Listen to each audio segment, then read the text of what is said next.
City Council. We will start this meeting with a closed session. Mrs. Abuzawader, would you please read it? Thank you, Madam Mayor. I move to go into closed session to preserve the attorney-client privilege between the city's attorneys and the City Council regarding litigation involving the following parties: City of Asheboro, City of Reidsville, City of Greensboro, and the North Carolina Department of Environmental Quality, Division of Water Resources. So it's been moved and seconded. All in favor say aye. Aye. Opposed? All right, we will adjourn to closed session, and it is our intention to start the meeting on time at 5:30.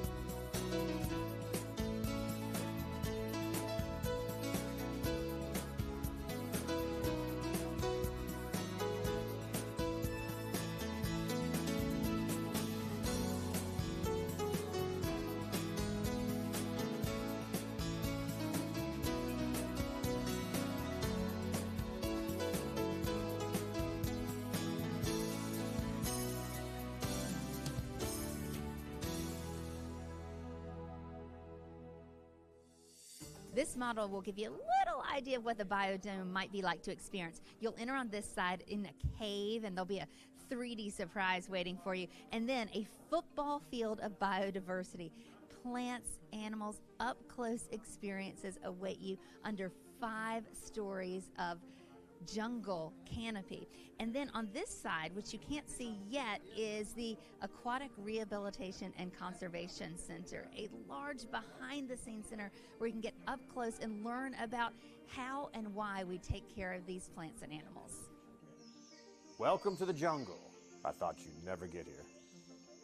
I stand here humbled by the magnificence of nature and your passionate support for the Greensboro Science Center. Trust me, Expedition Rainforest is no ordinary project. You might expect to see something this extraordinary maybe in New York City, Chicago, LA, but we're on the verge of something extraordinary right here in the heart of the Battleground Parks District, Greensboro. So here we stand on truly revolutionary ground. And now Greensboro is on the verge of a new revolution, a revolution in science and tourism unlike this community has ever seen. So welcome to the Greensboro Biodome. Follow me, let's go explore more. Glenn, when did you first have this idea for Greensboro? Well, I mean, every director would love to build a tropical rainforest. I just never thought it was possible here in Greensboro. But once our board and staff got together in 2022, and I got a sense that the Gateway Project, our then strategic vision, didn't have an iconic project, something that big that people were grown used to out here. Then we started going back to the drawing board. I said, give us 2 weeks.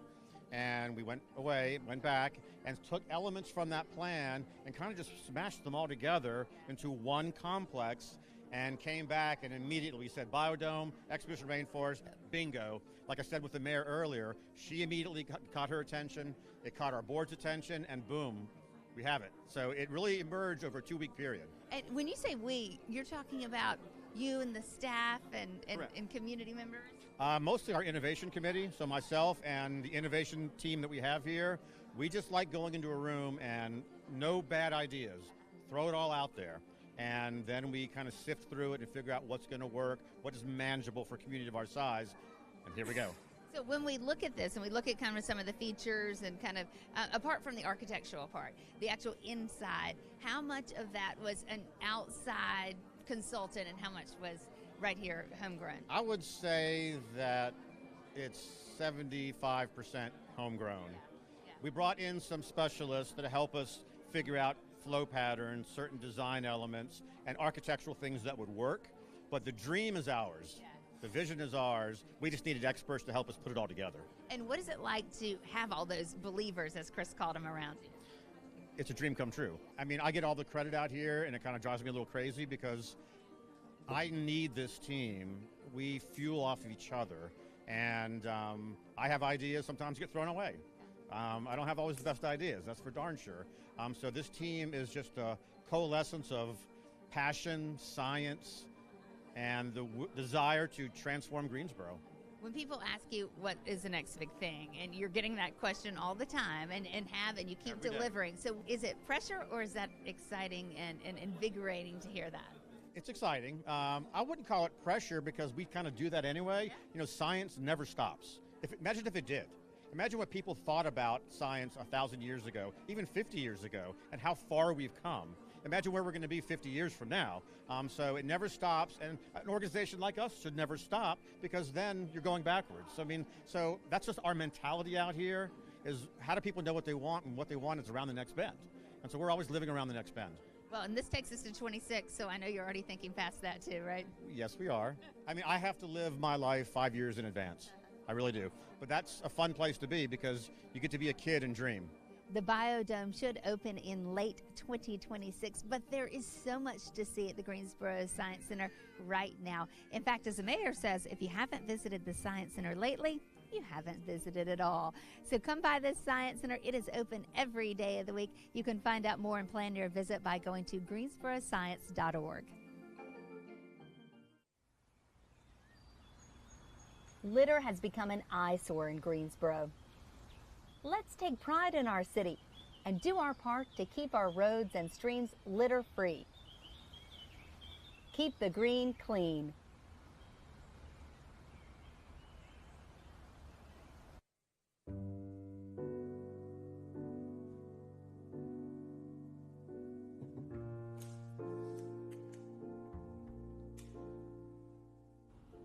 I think history is important. I know history is important because it can tell us where we have been and can prepare us for where we think we want to go. Everything and everybody has a history. And so if you want to try to think about how you want to be in the world today, it really helps to have a clue about how things have been in the past. Magru Sarah Kinson Green, whose name means black snake in the Mende language, is the most haunting for several reasons. Because she was a child, a young black female. She had been captured in Sierra Leone in Africa in 1838 or 39, again, we're not too sure. She winds up in Cuba on a ship. That ship was called the Amistad in the summer of 1839. What happens next can be seen and understood best by the general public in a Steven Spielberg film called La Amistad. Once in Cuban waters, aboard this slave ship, the Amistad, it is taken over by the 53 Africans on that ship. That ship wanders around for 1 or 2 months. They're short of water and food, but it eventually wanders into American waters. And the Africans are taken into custody by the Americans. As for Margot, what makes her especially important? She not only survived one of the most well-known and bloody African shipboard rebellions on the shores of America, but she also left a stack of letters about her life and her survival after the Amistad. I was able to find some of her letters at the Amistad Research Center, which is at Tulane University in New Orleans. And there's another large, wonderful stack at Oberlin College in Ohio. Once removed from the Amistad, the whole group, all of them are put in jail, the children as well as the men. Eventually, the group is declared free, and they're declared free, and the law said at that point that they had been illegally stolen from their own home country. And so they were told that, okay, now go back home. Well, they had no money to get back home with, so they start doing almost a circus act going around the country, the northern states, and in New England, and having the children perform and the adults, Sin K, show his muscles and how he had dispatched with the men who had captured him. So that get enough money, and by 1841, they are back on another ship and they are going back to Africa. These are among the few African returnees that we can document, and Margru is among even a smaller number of female Africans that we can document having come to being brought to this country and then going back home again. Back in Sierra Leone, she works with missionaries teaching local natives to read.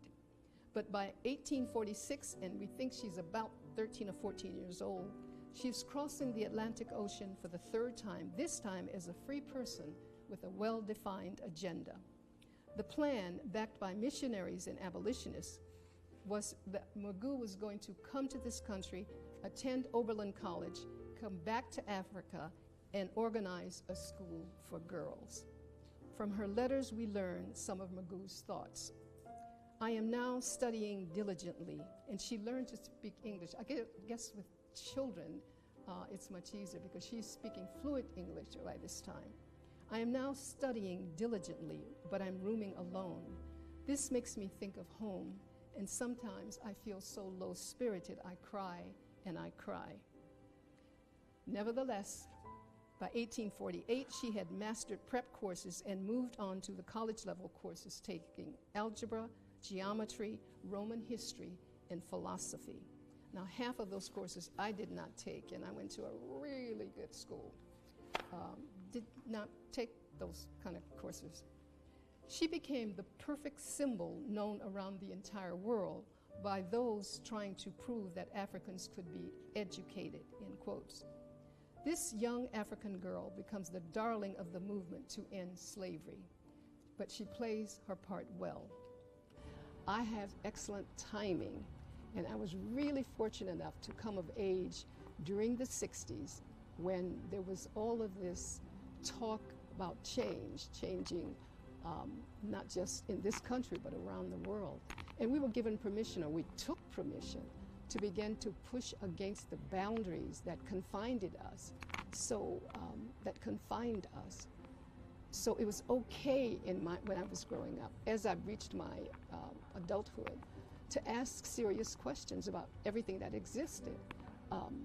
Why don't we have courses in school about black people? Like, why? That doesn't make sense. Why is it when we talk about history, we talk about old dead guys, we talk about battles and presidents. Everything and everybody has a history. So we would push against the boundary and say, well, what about the women? What about black people? You know, what about anything and everything? And that just being around in that time period gave me permission to ask all kinds of outrageous questions. And I'm so grateful for that. Anna J. Cooper, who was born in Raleigh, North Carolina. She's born between 1858 and 1860, just before the war starts. By the end of the war, she is among thousands of freed children and adults who are wanting to learn to read, and they called it catching some learning. They wanted to catch some learning. So children, adults, anybody who could make it to a chicken shed would go there, and there was usually one teacher to teach 10 to 100 students at the same time. The little school that she went to, the little shed that she went to, was called St. Augustine's School, and it still exists. It's St. Augustine College in Raleigh, North Carolina. The only job available to her, which is at a black school in Washington, D.C. Washington, D.C. at that period was the center of black intelligentsia. It had the largest number of black college-educated people in the country. But our little Miss Anna from Raleigh, North Carolina, is not intimidated by Washington, D.C. and all these hoi polloi black people. She begins her public life in D.C., and she begins making speeches on topics that were rare for women, be they black or white, of that era. In 1886, she makes a speech before the Convention of Black Episcopal Churchmen. And she says in that speech, and I need you to listen closely to this kind of closeted 1800s language, because you can say a lot very delicately at that time. The church discredits women by making marriage holy and at the same time insisting on celibacy for the clergy. This reflects discredit on women.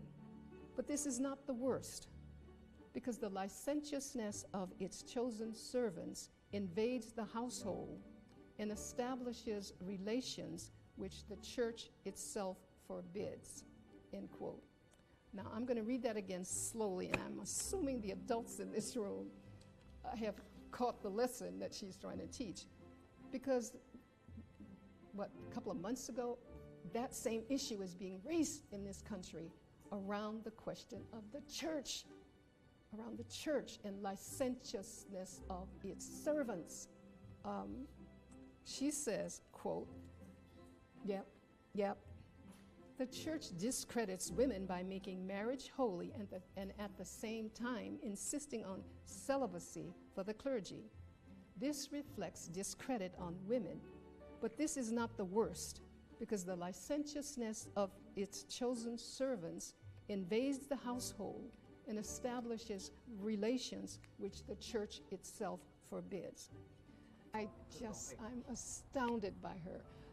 The title of her book, which is A Voice from the South by a Black Woman of the South, it's filled with those kind of comments that she made publicly, wrote publicly. It takes some cojones, guts to publicly say that kind of thing. But she did. Amazing women. It did not occur to me. We were living in very dangerous times. I grew up in San Francisco. And so it was a time period when the Black Panther headquarters got broken into by the police. Angela Davis was on the run. I was her TA at one point, being locked in the classroom because we were afraid, the law was afraid, that people would come into the classroom to try to kill Angela. And I was generally dumb enough to be okay being locked in a classroom as her TA, because it was an opportunity to stand next to somebody like Angela Davis. My mother, she was not so pleased with some of the adventures I had, but I'm so grateful for having grown up in that time period. I left San Francisco, I went to Vermont. I was in Vermont, I taught there for 11 years, and was ready to retire, and looked on a map, remembered the Greensboro 4, remembered you had black colleges, which we don't have in California, and people don't understand that. They're west of the Mississippi, there are no black colleges there.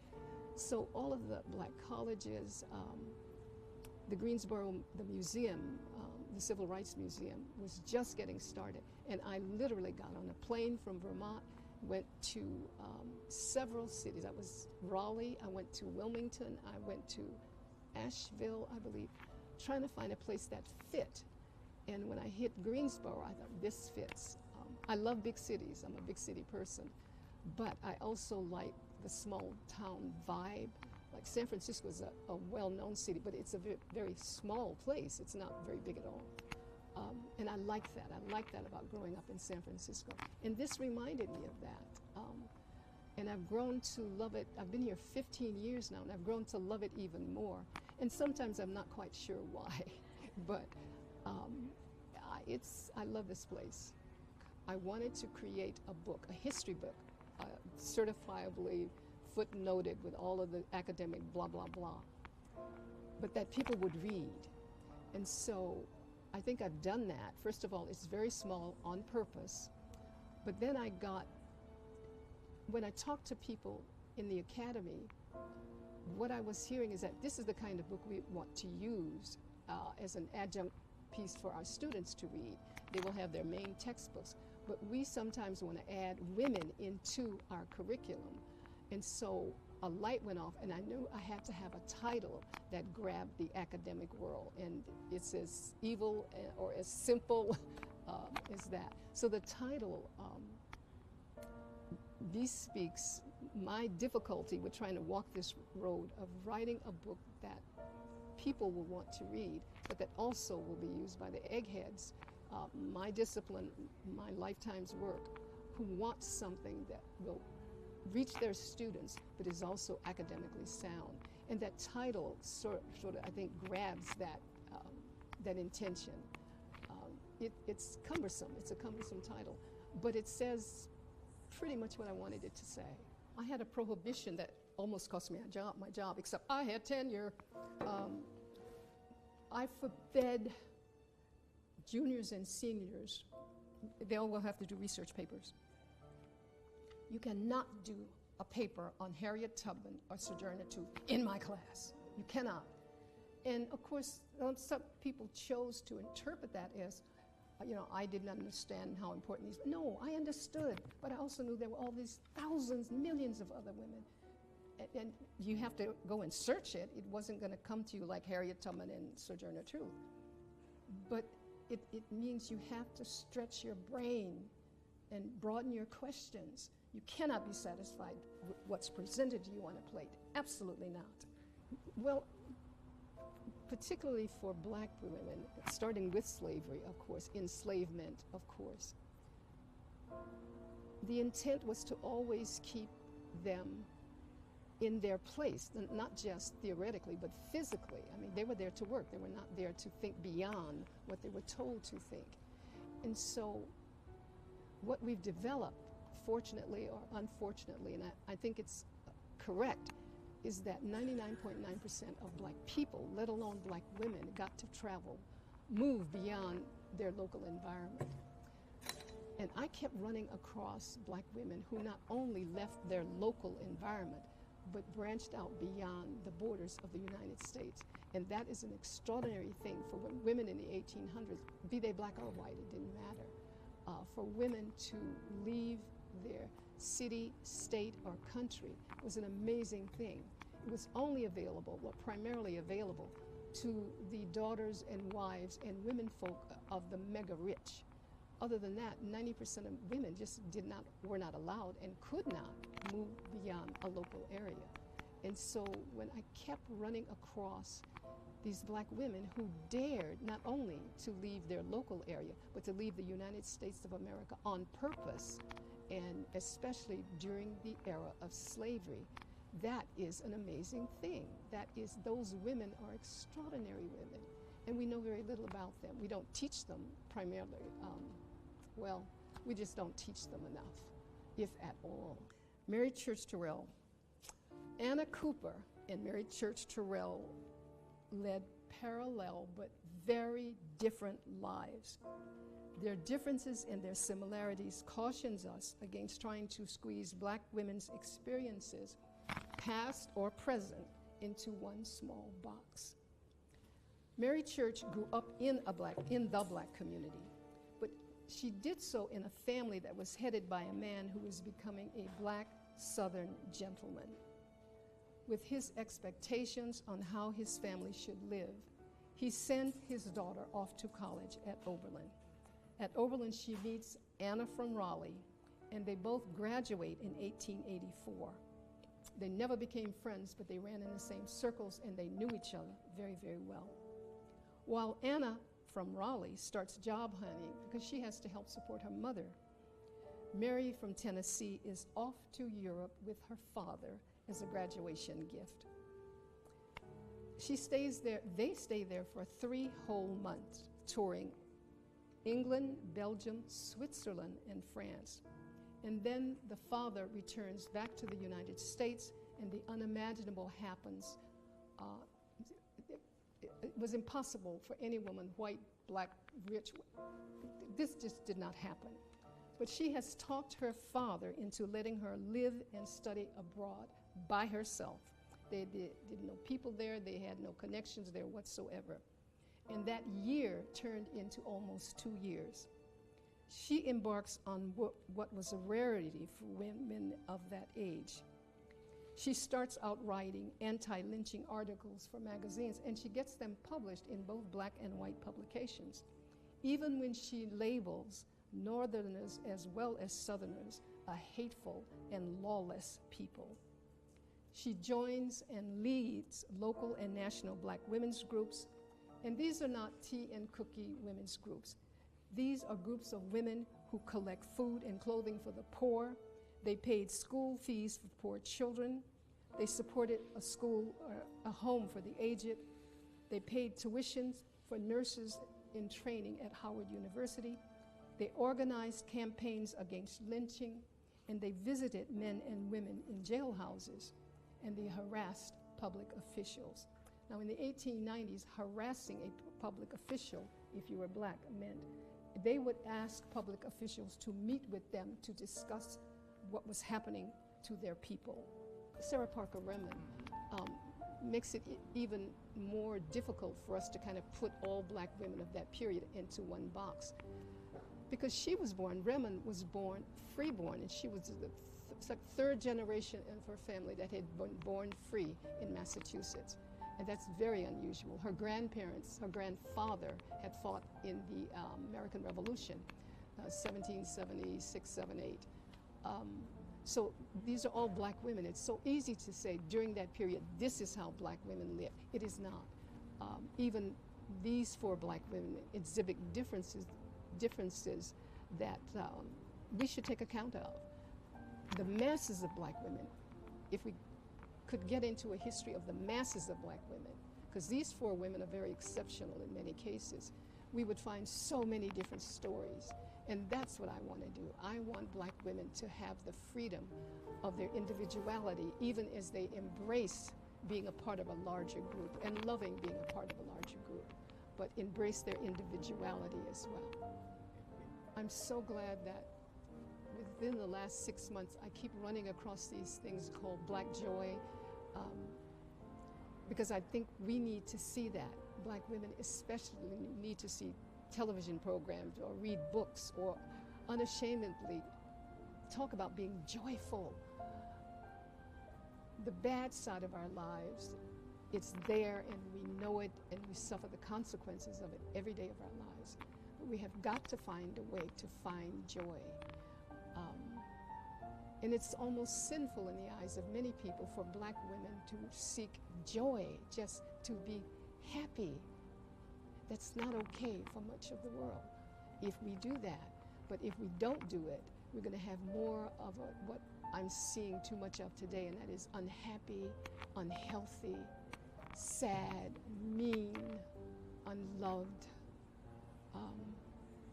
good black women. But there's no joy. There's no joy. So we've got to be responsible for our joy. We've got to go find it. We stay away from people who can't tolerate black female joy. Don't be around them. Get away from them. Get away from them. We've got to find our own joy, or we are going to be in bigger trouble than we are today. And we are, as a group, in terms of health, we're in trouble. We're in trouble. And it's difficult because we are at an impasse right now around what to teach and who can teach, and a lot of it centers on the history. I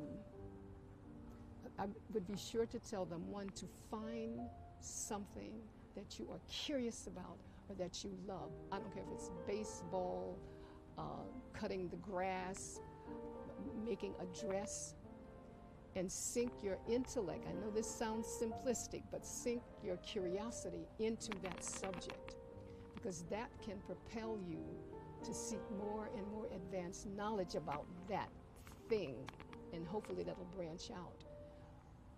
If you don't, history is not something you can practice just because you have to. You have to find a way into loving and caring and teaching history. So you've got to find a thing, a physical thing or an idea that makes you curious or that you care about, and begin to focus your intellect on pursuing more knowledge about that thing. That'll see you past a lot of the craziness we're seeing today around what you can and cannot teach in history. And it's not going to be over quickly. I mean, I think we're going to have to ride this out, but history will out every time. And so just prepare yourself, hang on to your joy and your love of history, and be sure you're prepared. Prepare yourself absolutely and go for it. Don't let anybody stop you. Everything is transitorial. Where we are right now with history this is a moment in time, because this too shall pass. This too shall pass. Hello, I'm Greensboro Mayor Nancy Vaughn. Hello, I'm High Point Mayor Cyril Jefferson, and together we're working to address gun safety in our communities. More than 500 guns were stolen from homes or vehicles in Greensboro last year. High Point recorded 75 stolen guns in 2023. As a result of these alarming numbers, we are promoting responsible gun ownership. If you own a gun, keep it locked and unloaded. This can reduce the number of unnecessary injuries and deaths. And if you know a gun owner, remind them to keep their firearms locked and unloaded. Do your part to keep your firearms off the street by securely storing them, and encourage friends and family to do the same. Remember, secured guns save lives. There is no better place to be on a hot summer day in downtown Greensboro than the splash pad at LeBauer Park. Hey, it's free, it's fun, it's open every single day, and it's just one of many, many things to do in our downtown parks. Kevin Gray is Interim Executive Director. Hello. Hi, how are you doing? Doing great. What do you like best about summer in the parks? There's a lot to like. I can't say what might be best, but I would say the splash pad is incredibly special. So if you're ever feeling like you need an uplift, come and see the splash pad around 10 o'clock in the morning when the kids are loving it and having a great time. But we have a lot of other stuff going on too, Rosemary. Yeah, music, things for kids, things for grown-ups, classes, all kinds of things. That's right. First Fridays are huge here in the parks. We have Noches Latinas every first Friday in LeBauer. And then Saturday nights, we have the City Sunset Series up in Center City Park every Saturday. So much fun. There are exercise classes several times a week that are free. Yes, you have Zumba going on, yoga. We've got stroller, Fit Mom. Look at our calendar, downtowngreensboroparks.org. You should be able to find it. Also, dog training every Sunday afternoon with Megan. Is it training for the dog or training for the person? I think it's a little bit of both. And of course, you can come out and bring a picnic anytime you want. We have food and drink here to buy if you forget. That's right. Parkside pull-up and lawn service, great kiosk vendors for us, and also Cafe Europa. But certainly you don't have to come out for a program to enjoy the parks. Yes. They are here for everybody, all day long, free. Almost 100 hours a week open. That's right. That's right. We were just doing the math. I think 98 hours a week that we're here. You know, my favorite time to be at the park is after the sun goes down, when the Eckelman sculpture is lit up, and it looks different every time. It's just gorgeous. You can see it from so far, and it's kind of like a beacon, like, yeah, I need to go and just sit under it for a little while. I agree. It is a special time, and it actually kind of cools down out there. It's very nice. So what are ways to get involved with the parks? If you feel a calling to do something special, if you want to have an event, or you have a business, or maybe you just have a few hours a week that you maybe would like to spend more time here in a more impactful way, how can you do that? Sure. Well, there are a variety of ways you can do that. You can participate in a program, you can volunteer with us if you like, or you can rent the park, as you said, if you're a business or you have an event. So you can do that. Anybody can just contact me directly, and I can help facilitate that. It's Kevin at greensborodowntownparks.org. Be more than happy to help you with either the volunteer or the rental. I know every day is a little bit different here, and I know you had something kind of special happen this morning where you were able to really connect with somebody in a way that you would have never guessed might happen in this job. Sure, driving in this morning, phone rings, I answer it, and I get this, hi, we lost our little purple elephant last night, and I can hear a little kid screaming in the background. He was happy screaming, I think, or delightful screaming. Told her we'd be happy to look for it, and literally I almost stepped on him when I got out of my car on the sidewalk. Took a picture. He was a little worse for wear, but he's excited about getting home. Actually, they may be showing up any minute now to come pick him up. So I could hear the joy in the voice when I called back and said, I have this for you. The great thing about a small town with this big city amenity. That's right. I mean, it's just a great partnership with the city that we have as well. But really, Greensboro is that kind of town where that's what makes Greensboro a great community, isn't it? Yeah, so many reasons to be in Greensboro this summer, so many reasons to visit our downtown parks. You can find a full list of programming on the website, or you can just stop by anytime because there's always something to do, something to eat, people to see, places to play, places to work, and places to relax. Find out more by going to greensborodowntownparks.org.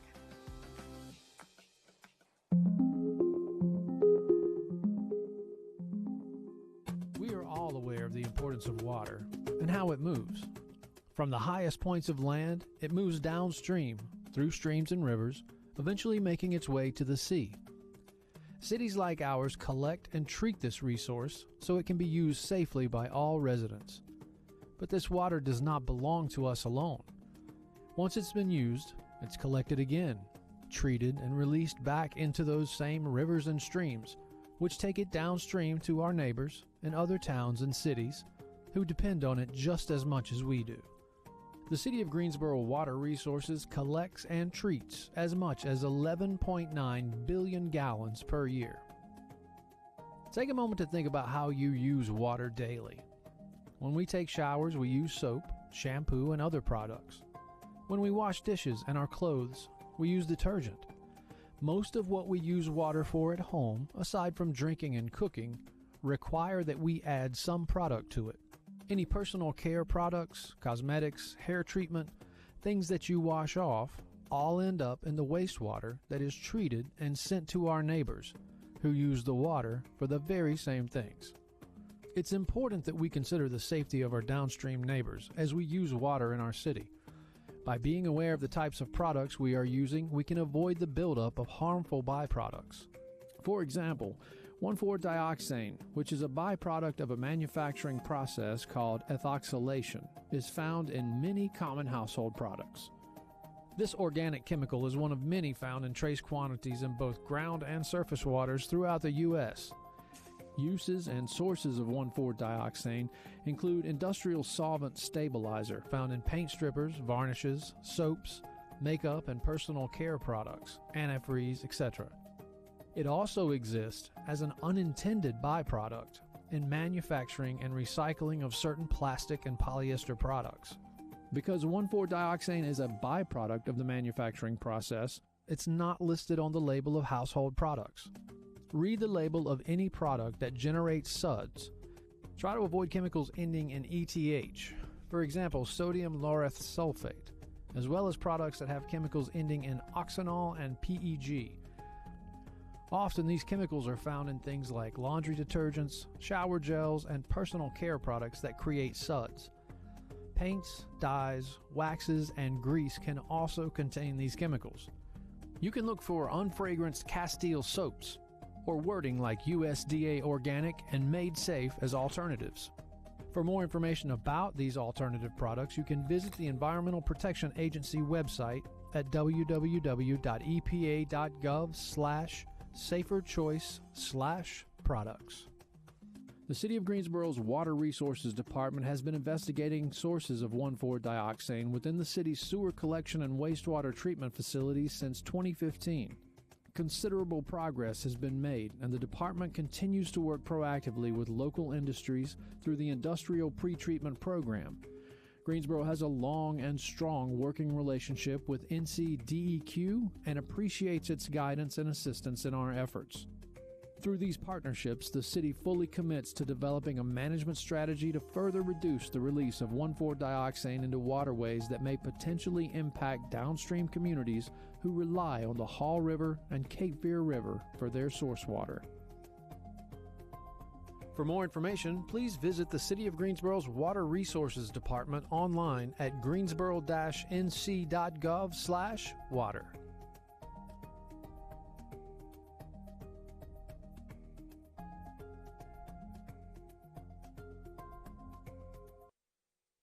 Kids climbing up your walls, or maybe kids have you climbing the walls of your house, you have to check out Ruckus Climbing Gym.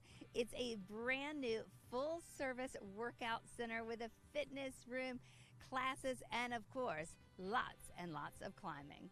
So, John, when was the first time you climbed something? Anything? Oh, anything? As a kid, like everybody else, right? All kids get into that stuff, right? But outdoor climbing probably when I was 18. Up in the mountains near Brevard. So Looking Glass Rock was the first traditional outdoor climb I did. And then you kind of took some time off from it, but then you had a little girl who you suddenly noticed had a knack for climbing. Had a knack for it. Loved to get up anything, no matter what we told her. She was always climbing things. So yeah, we took her to climbing gym, and then she loved it. Okay, so tell us about what you created. What is Ruckus Climbing Gym? So Ruckus Climbing Gym is a 13,000 square foot gym that basically has bouldering, top rope, lead climbing, all disciplines of climbing.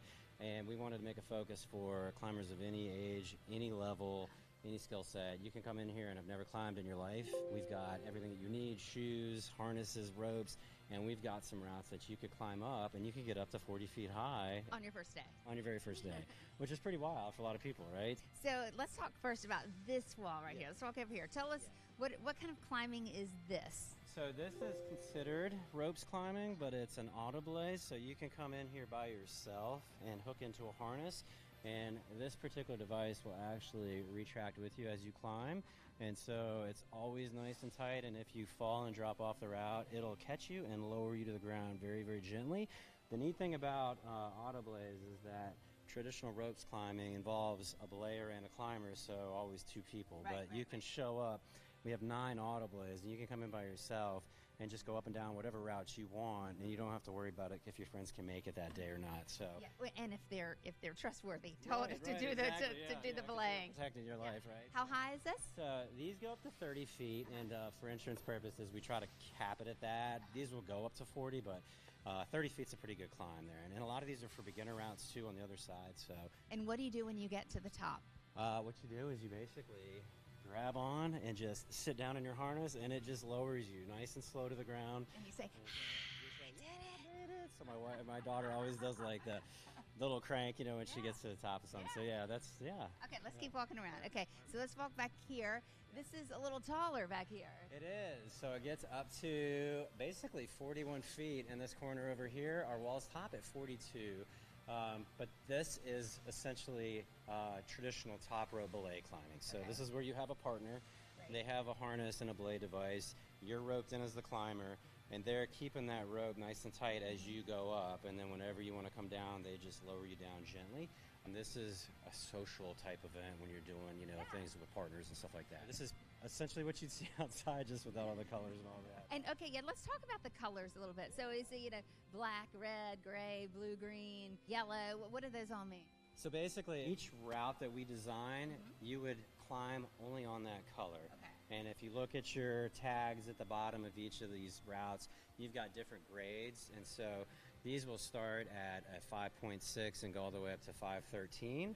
The higher that second number, then the more difficult the route is. Okay. And so if you're a beginner, nobody's going to care if you're, climbing on multiple colors. But as you get more serious and more into it, you want to stick to the color that you're starting, and that's basically your climb, your route. Yeah. Right. Let's swing over here to this wall over here. And you were telling me earlier, this is what we might see in the Olympics, right? Absolutely. So this is basically lead climb. They're going to call it sport climb in the Olympics. You don't have a rope at the top. You start with a rope at your harness. As you climb in, you clip into each of these clips as you get higher and higher up, right? Okay. When you get to the very top, you clip into the very top there, and you just lower back down. But this is a little bit more discipline. It takes more experience. It takes a lot more stamina. It's insane how much harder it is when you're climbing and then you're having to pull a rope up and clip into that, and you're hanging on with one other hand, and it's really difficult. So these tend to be your most intense, hardest climbs. Okay, we talked about the belays. We talked about all the safety. Talk about the floors here. So this is a 6-inch pad on the floor on the top rope side. So this is going to break your fall if you come maybe from like 6, 7, 8 feet. Our bouldering walls have 12-inch pads, and so they're designed to take a fall from about 14 feet, really. And so just absorbs and keeps anybody from getting injured when they come down. What is most fun to you about this gym? I feel like it's like a fountain of youth. It just brings out this youth energy in me, and I see it in everybody else, that when you get up something you've been trying to get up for, a couple tries, it's just the most rewarding feeling in the world. You can feel it in your arms and your legs. It's a proper workout, and it's just fun. All right, Diamond, tell us what he's doing. So right now he's just lead climbing. Essentially what that means is the rope starts from the bottom and goes up with him. It's the type of climbing you find most common outside. It's also called sport climbing. This is the type of climbing that you're going to be seeing at the Olympics as well. So if he fell, would he only go as far as one of these where you just clipped in? So essentially any type of fall he takes, if he's above the clip, he's going to have to fall whatever the rope above the clip is, plus the rope that's in the slack.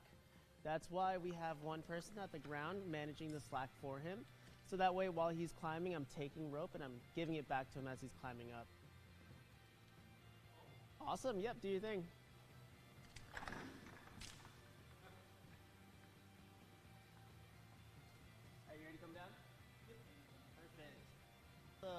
weight is put onto my harness instead of being put on my hands. So essentially it's not like I'm holding his weight or anything, but the weight is always managed between the two of us. So you need to kind of have at least close, similar weights, or at least the person down here needs to be close to that person. Yeah, I mean, you wouldn't want to have a child down here. Of course.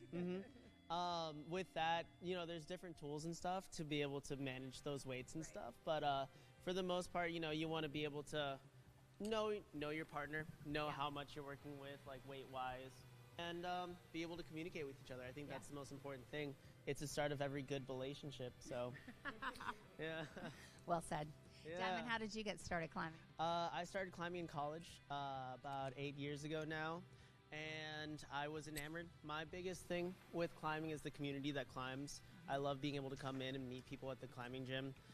Most of my friends climb for that reason, and it's just a type of sport that you can take anywhere with you. I have plans to go to Mexico to go climbing, Thailand to go climbing, essentially anywhere and everywhere that I can. I always take my friends with me to do that, so yeah, it's a good time to bond over something. And a good way to see the world. Exactly, for sure.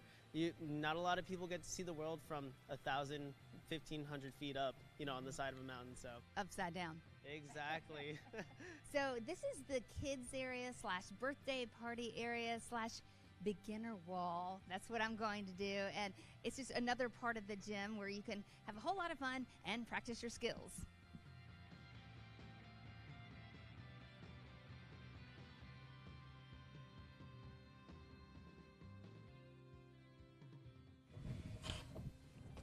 You can find Ruckus Climbing Gym on High Point Road in Greensboro and online at ruckusclimbinggym.com. There are still summer openings for Safety Town Greensboro. The 2-week program introduces 5- and 6-year-olds to safety lessons on strangers, traffic, fire, police, poison, water, and much more. They even get to practice traffic crossings in a kid-sized town complete with traffic lights, crosswalks, and pedal cars. Sessions run through August at Barber Park and Lewis Recreation Center. Register today at safetytowngreensboro.com. Safety Town is a Greensboro institution. I even went to Safety Town when I was a little girl in Greensboro. Well, now there are 8 sessions each summer in 2 locations, one at Lewis Center and one at Barber Park. Corporal, tell us about Safety Town. How long has it been around and what are the goals? So in Greensboro, it's been around about 50 years. Our new location here at Barber Park, this is our 3rd summer. So we're anxious and excited about getting it going. The kids love it out here. It's so much fun. We're out here right now at Safety Town, and this is where they get to ride the little cars, which you'll probably see over here. And we try to help them with the staying on the right side of the road. Red light means stop. We have a railroad crossing to show them how to stop. We even have pedestrian crossing, so we work on crossing the street and things like that. So it's a great program. When to cross, when not to cross, when to wait, all of that. But it's more than the town that we see right here. It is. We have an inside curriculum too. So the kids come out for 2 hours a day for 2 weeks. So they come out and we'll do an hour inside, an hour outside. So one day may be fire safety. The Greensboro firemen will come out and they'll talk to you about, stop, drop, and roll. They'll talk to you about having fire extinguishers, any kind of thing that you would need to know. And then they actually put on the whole fire suit so that kids can see how they are. Because if you're not aware of it, when they have their helmet on and then their air pack, they talk funny and it's, a Darth Vader kind of talk. So we need to let kids know not to be scared of that, to come to their voice. They'll explain all that kind of stuff, how that would work. So we do that part inside and then we come outside and the fire truck's here and they get to squirt the fire hose and have fun with that. EMS comes out and she talks about why you would call 911, why you wouldn't call 911. They show you the inside of the ambulance and what you're going to be experiencing if you have to go in the ambulance. We do a poison safety, we do railroad safety. Colonial Pipeline comes in to talk about water safety. So it's something different every day. It's a lot of fun. It's a great learning opportunity for, again, 5- and 6-year-olds, right? And you don't work a whole lot with 5- and 6-year-olds, not kind of in your normal routine. Right. So everybody out here, all the officers that are working, we wear the uniform like mine, a little more relaxed uniform in the summer. And then we're all school resource officers during the school year. So it's nice to get these little 5- and 6-year-olds that like police and want to be around you. And it's a nice refresher after a long school year. And do you actually see some of your Safety Town graduates during the school year, in middle school and high school? Yeah, definitely. So along with the 5 and 6 year olds that go through the program, there are volunteers who kind of help corral them. So there are 5 and 6 year olds in a group of maybe 5 or 6, and then we have 2 or 3 volunteers that kind of help get them where they're supposed to be and go to the bathroom, things like that. And those are all ages 12 to 17. So those are middle and high school kids. So those are all the kids we know from the school. So it's nice to be able to pick and choose who's a good representative of the school and who's going to be good to work with. And those kids are earning their service learning hours at the same time as that feel-good experience about doing something good in their community. And a lot of them are also Safety Town graduates. So after they have gone through Safety Town, they always like, oh, I'm going to come back and be a volunteer. And they do. So great. It's so great. You have been doing this how long? I came in here 2016. So before that, back when I was first at the police department, they had off-duty officers worked out here. So I'd worked it years ago, but then I came into the program in 2016. What do you like most about it? I love hearing the little kids' stories. They are just so funny. They like to tell them their parents a lot, so that is fun. But it's just refreshing, and they just think you're the greatest thing. And sometimes that's good to feel when you're just, sometimes people don't think we're the greatest thing. So it's nice to have that little innocent mind. If you want your kids to make a stop at Safety Town, either as a participant or a volunteer, now is the time to register. Find out more about the program by going to safetytowngreensboro.com. Litter has become an eyesore in Greensboro. Let's take pride in our city and do our part to keep our roads and streams litter-free. Keep the green clean.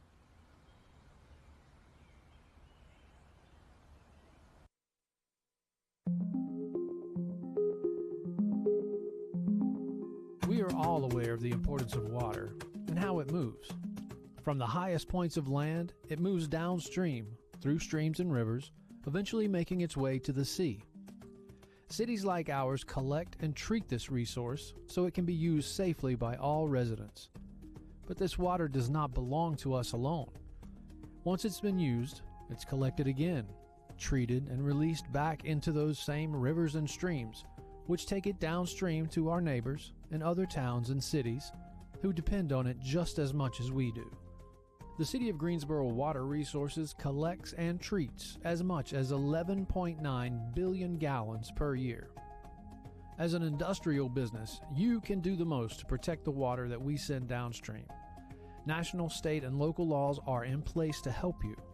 Under Title III of the Federal Clean Water Act, the EPA is required to establish pretreatment standards that must be met by industrial facilities before it discharges wastewater to POTWs, or wastewater treatment facilities.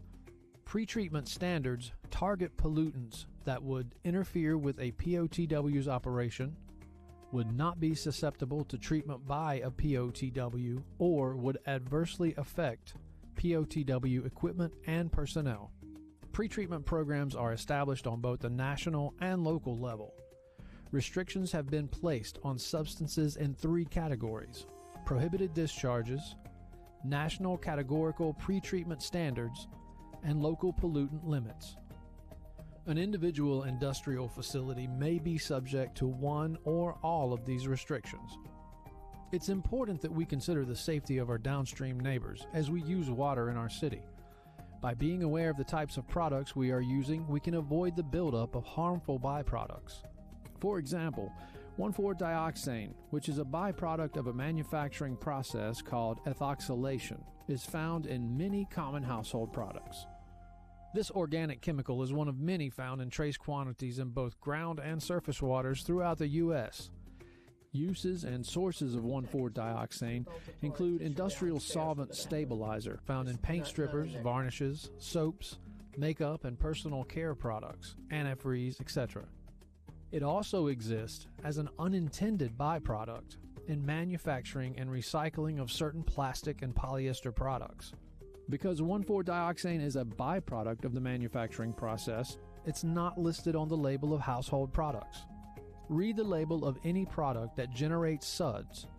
Try to avoid chemicals ending in ETH, for example, sodium laureth sulfate, as well as products that have chemicals ending in oxanol and PEG. Often these chemicals are found in things like laundry detergents, shower gels, and personal care products that create suds. Paints, dyes, waxes, and grease can also contain these chemicals. You can look for unfragranced Castile soaps or wording like USDA organic and made safe as alternatives. For more information about these alternative products, you can visit the Environmental Protection Agency website at www.epa.gov/saferchoice/products. The City of Greensboro's Water Resources Department has been investigating sources of 1,4-dioxane within the city's sewer collection and wastewater treatment facilities since 2015.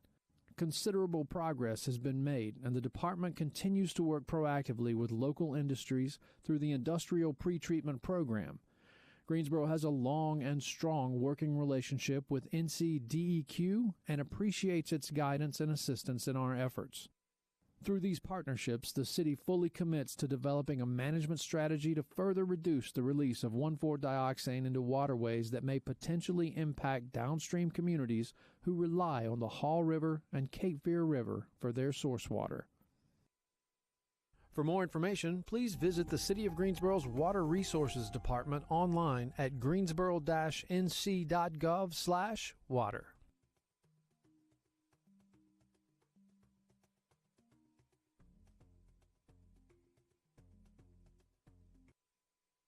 A local group is teaching Greensboro kids how to swim after school, on weekends, and holidays, and over the summer, because Triad Amateur Swim Association believes every child deserves the chance to learn to swim. TASA is the Triad Amateur Swim Association, TASA for short. Started in 2019, originated in Winston-Salem, North Carolina, and the objective is to make it available to all kids of all ages in the Triad. So for you, what does that look like in practice? For me, it looks like all the underserved kids that are not exposed to swimming or just water safety are given the opportunity to learn how to save themselves and prevent drowning, because we have a very high rate of drowning in our community, and it's something that has been passionate for me for years, and this has given me the opportunity to reach those underserved kids and show them how to be safe in the water. When did you first learn to swim? When I was a little boy. I'm from the Virgin Islands, and I went to school, and I never forget this. I had to write a paper about this, and that was one of the questions. When did I learn to swim? And it just so happens that my mom's, when we was in the Virgin Islands, she worked at a hotel. So after school, you know, she would go to work, and I would be at the beach by myself all the time. And I would just be there diving for shells, and, you know, that's where I learned how to swim. So self-taught. Self-taught. And I'm self-taught. And then as I got older, I hadn't swum for years and went back to college and got into recreational therapy, and I just decided to improve my skills. Why are you so passionate about teaching these kids to swim? Well, one of the things that really inspired me to do this, you know, as an African American, we push our kids to do certain sports, basketball and football, a little baseball here and there. There are other sports. Swimming is something that everyone needs to know how to do. Even they just know how to float on their back, even they know how to put their face in the water. And it became a passion of mine. A couple years ago, I was watching the Olympics, and I said, you know, we need to get some more underserved kids in this water. You know, and that's when I really started on this vision that I had. Carter, what have you learned at swim lessons these 2 weeks? We learned how to go underwater. We learned how to float. Were you a little nervous your first day? Yeah. Why? Because the water was going to be cold, and when we first had to do that, we had to kick, and every time when we got green light, we had to go really fast, and it was just too cold for me. So how do you feel about it now? I think I'm ready to do this because it sounds more fun when you already get the hang of it. Do you think you could help some other people in your family or some of your friends be brave and learn to swim too? Yes. What would you tell them? I would tell them to not be afraid, because I'm going to help you when, if we go to the pool together, or we have a sleepover and we go to the pool. Avery, what have you learned this week? How to float on my back and how to swim. What do you like about swimming? That it's fun and you get to have fun with your friends and get better at swimming. Were you nervous to start?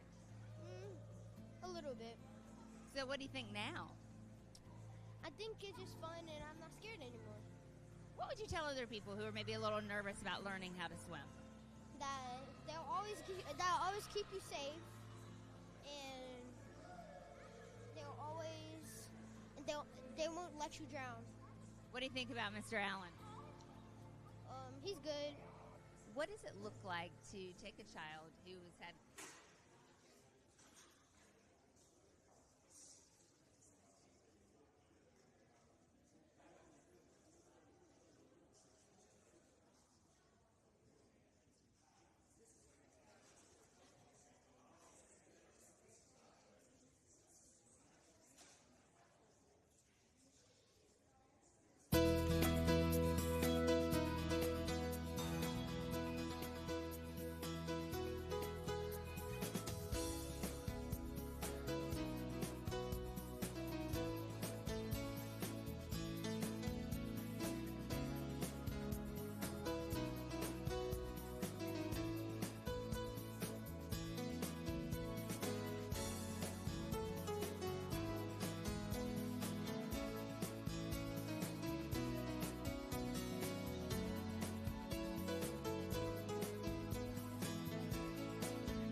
A motion to return into open session. Second. Moved by Mrs. Thurm, seconded by Mrs. Abuzawader. All in favor say aye. Aye. Opposed? Aye. All right, that passes unanimously. I would like to recognize that Mrs. Hoffman is on Zoom. Mrs. Hoffman, can you hear us? Yes, I can. Thank you, Mayor. Thank you. Welcome to the July 9th, 2024 meeting of the Greensboro City Council. We are in the Katie Dorsett Council Chamber. We will begin tonight's meeting with a moment of silence.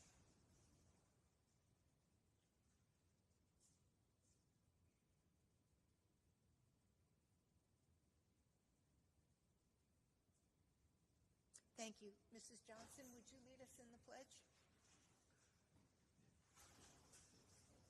I pledge allegiance to the flag of the United States of America and to the republic for which it stands, one nation, under God, indivisible, with liberty and justice for all.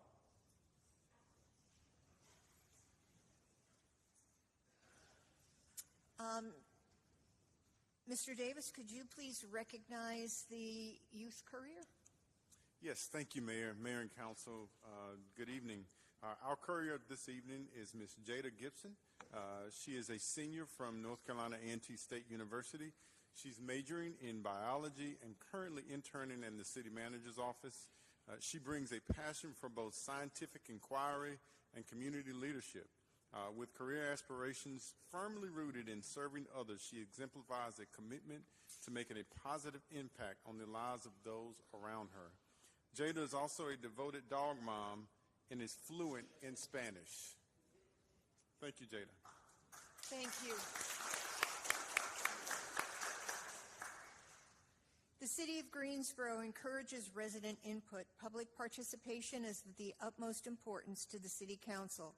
It is the goal of the City Council that the Katie Dorsett Council Chamber is a welcoming space and that residents feel empowered to bring issues of concerns before their elected officials. This council encourages individuals to use the public comment period to bring attention to community concerns and events. Individuals may sign up to speak on specific consent or business agenda items. The subject will be noted, and if it requires after action or requests the city clerk and or the city manager will note as such and provide after action steps. The order in which speakers are called is at the discretion of the mayor or the presiding officer. Speakers must be signed up to speak by 6 p.m. and will be allotted 3 minutes each. Speakers may not relinquish any remaining time to another speaker and may speak once during the public comment period. The mayor or the presiding officer may, at their discretion, increase or decrease the time allocation. The City of Greensboro is committed to promoting an environment that is free of discrimination, bias, and bullying. Therefore, speakers shall refrain from personal attacks. The mayor or the presiding officer has the authority to interpret and enforce the rules of decorum. In order to maintain a safe space for all speakers, members of the audience or speakers from the podium who intentionally disrupt the meeting, engage in egregious or repeated violations, or ridicule other speakers will be given a warning, and if unheeded, they will be removed from the meeting. That person will be suspended from in-person participation for 3 months. In order to preserve their right to free speech, they can attend virtually by Zoom, by phone, or may submit written comments online. Public comment is an opportunity for council to hear from residents. It is the intention of the council to hear from residents during this time. A resident may speak only if they have signed up to speak in accordance with the city's outlined procedures. All electronic devices should be turned off or to the silent mode. If you must make or receive a phone call, please kindly do so outside the chamber. All speaker handouts should have already been provided to the city clerk or courier to be distributed to council. Zoom participants shall mute their microphones until they are called upon to speak. All meeting attendees, including Zoom participants, are expected to respect speakers and council deliberations. By statute, council members must vote on all items unless there is a direct financial interest. All votes will be moved and seconded, and the mayor will announce the total. We do have a consent agenda for items G1 and G2, which are a grouping of agenda items that are voted on with one single vote to expedite what are believed to be routine and non-controversial items. Any council member may withdraw an item from the consent agenda due to a conflict of interest or for the purpose of voting no. Items removed from the consent agenda for discussion will be placed on the July 16th City Council business agenda. This meeting does include closed captioning. Depending on the length of tonight's meeting, we may take a short recess around 7:30. Staff has requested to remove item I2, which is a resolution authorizing commitment of $1 million additional funds to Trinity Consulting and Development, LLC, for Solomon's Plaza Apartments. I do need a motion to... So moved. Moved by Mayor Pro Tem, seconded by Mr. Holston. All in favor say aye. Aye. Opposed? That passes 9-0. Let's see. Item number 1 is a resolution to honor the late Dr. Joe L. Dudley Sr. Mr. Holston? Thank you, Madam Mayor. I move the following resolution.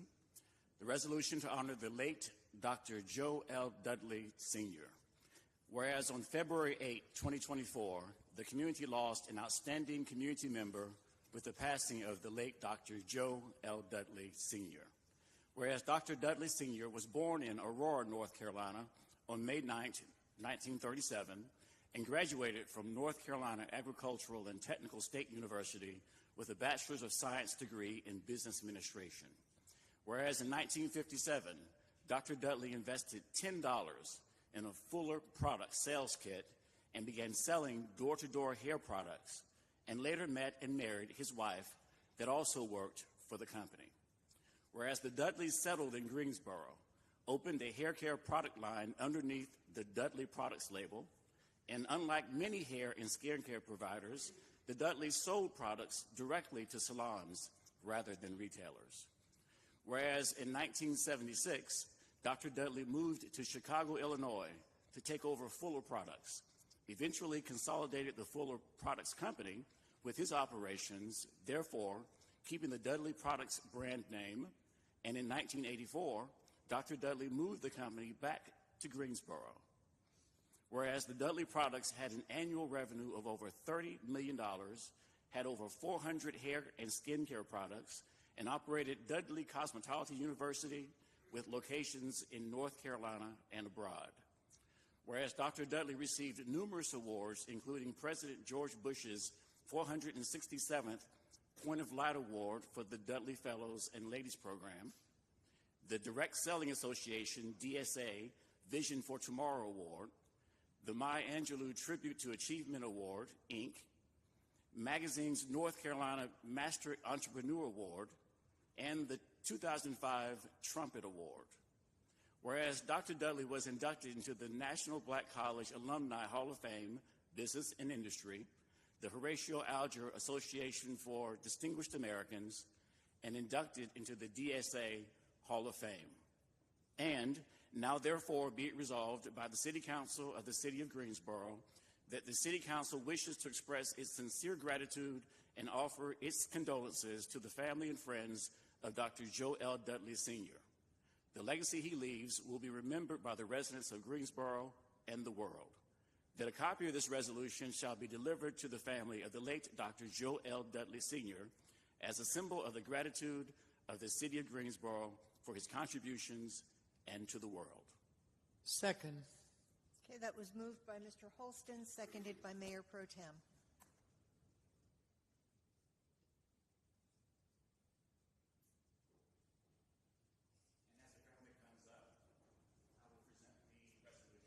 And that passes 9-0.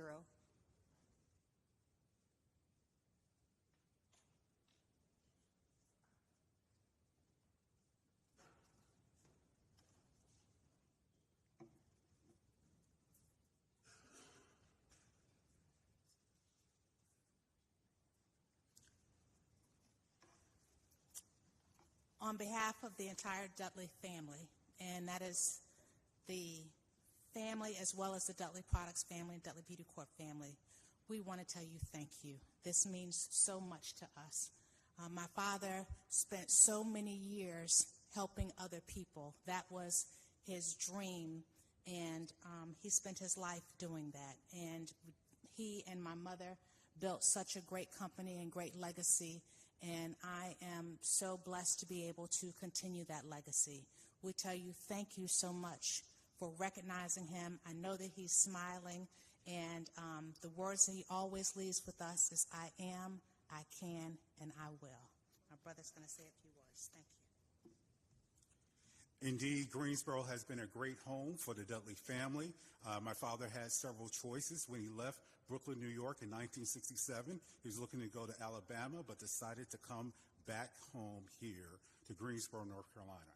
And Greensboro was always fantastic. We had moved to Chicago in the mid-'70s, but he came back home to Greensboro in the '80s. Greensboro has been a wonderful, stimulating environment for not just the family, but for all of our employees. And you continue to make Greensboro great and inviting for entrepreneurs to develop and succeed. And we invite you to continue that, and we're here to carry on that family legacy and tradition. Thank you. Absolutely. And just one brief word. Just standing on the tribute of your father and who he was and how he started with a $10 sales kit. You sold directly to the end users, not to the wholesalers. And I guess what it was, my wife and I have a relative who back in the day was coming to one of the sales training events. My wife and I drove her out to the office, but as it turned out, it was the wrong day. That there was no sales training that day. But your father was there. And recognizing what was going on, recognizing that there was someone who was interested, he went through the entire sales training that day with one person sitting in the room. And I'll never, ever forget that. That was his commitment to his customers. That was his commitment to his business, and that was his commitment to the world. And again, I will never forget that. Thank you for sharing your father with us. Thank you. Thank you. Thank you. Thank you.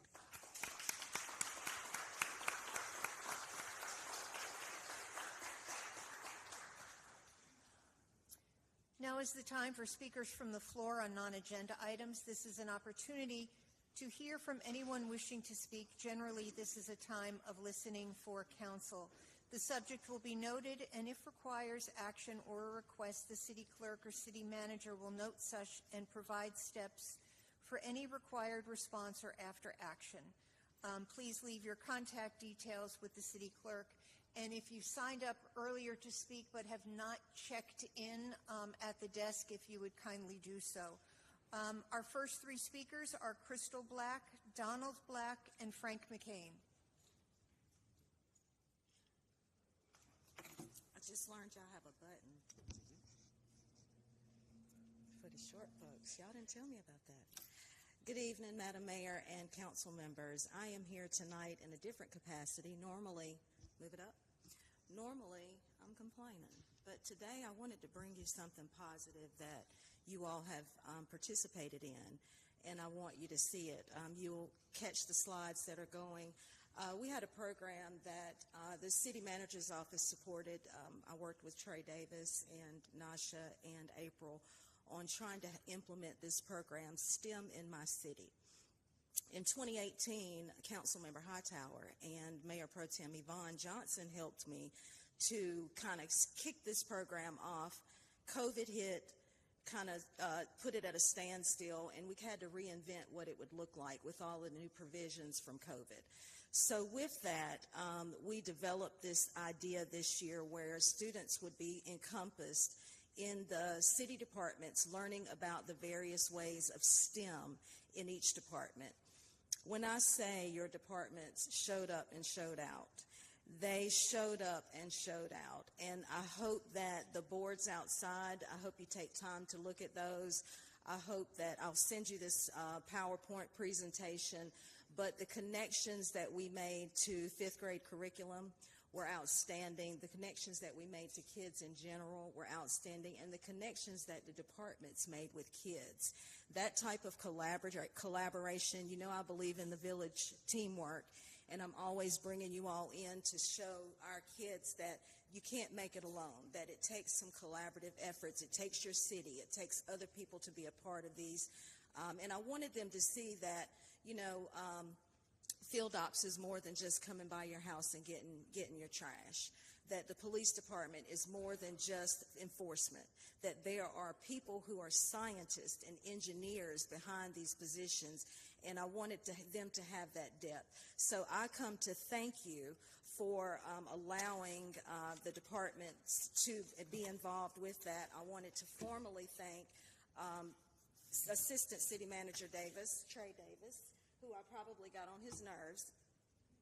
He wouldn't say it though. But Gary Canapino could not speak any, you know, I love Gary, but he corralled the departments together, and I know that they were nervous. I've heard feedback, oh my God, what are we going to do? We got to get ready for the kids. But when I tell you that our kids learned so much from these intimate sessions that they had with departments, and the way that the employees, your employees, showed up for them, I think that you would be very impressed with what they delivered in the name of the City of Greensboro. So I'm going to let my brother speak because we are going to try to keep our minutes. You know, I could talk all day.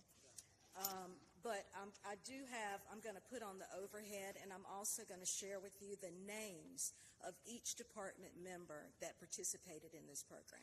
Thank you. Before you leave, Crystal, yes, I want to thank you for your vision and for your commitment to children and education. Thank you. I appreciate it. Thank you so much. Thank you.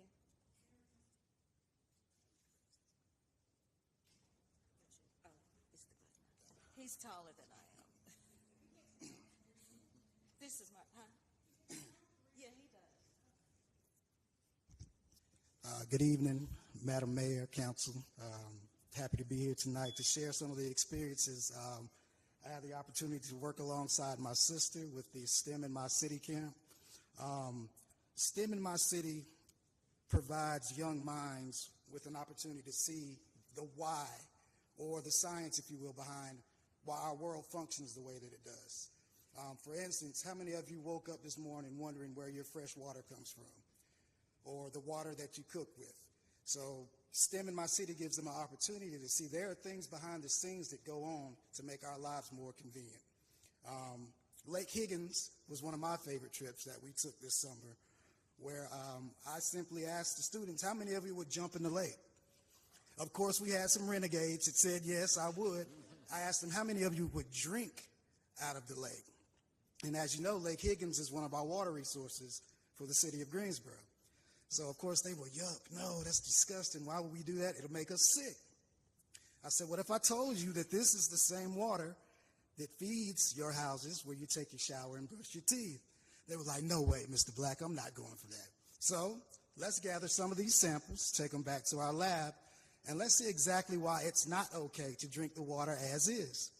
So we put it under the microscope, which is one of the favorite parts of the summer. And they got to see the actual bacteria, some of them good, some of them bad, but it grossed them out.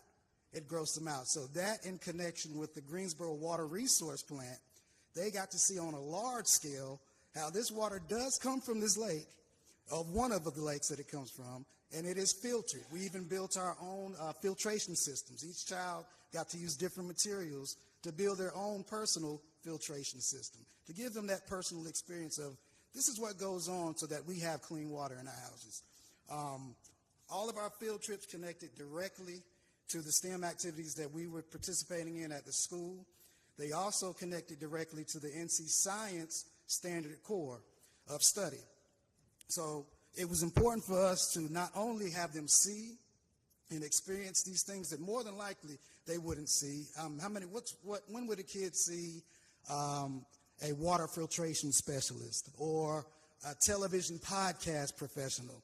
These are things they wouldn't see on a normal basis. So this is what STEM in my city provides, a firsthand, hands-on, but also explains the science of why these things happen, why we have availability of these things. Again, I would like to thank, I see I'm running out of time,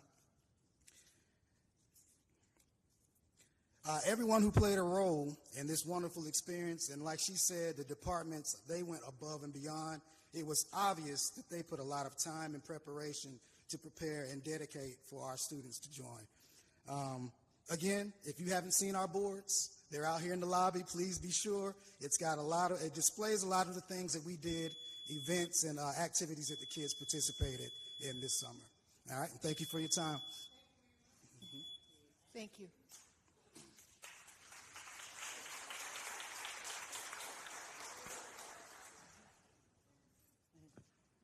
Crystal and your brother, I just wanted to say, to me, I happened to be lucky enough to be in the building the day they brought all the boards.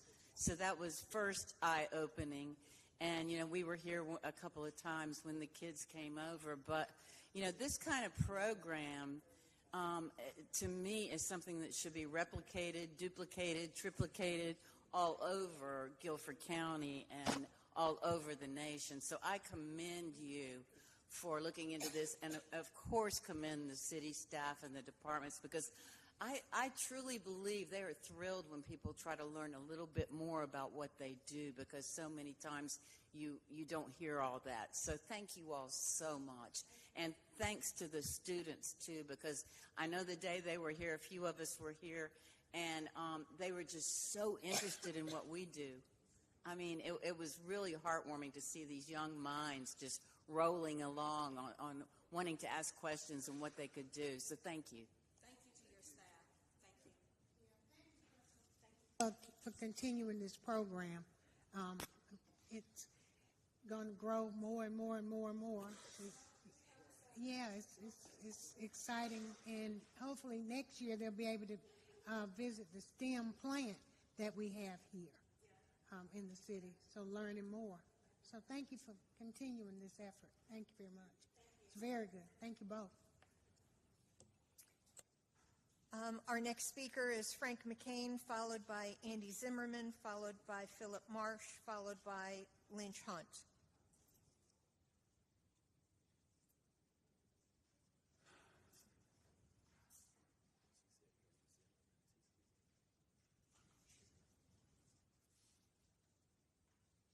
And if you would move to the window side of the room when your name is called.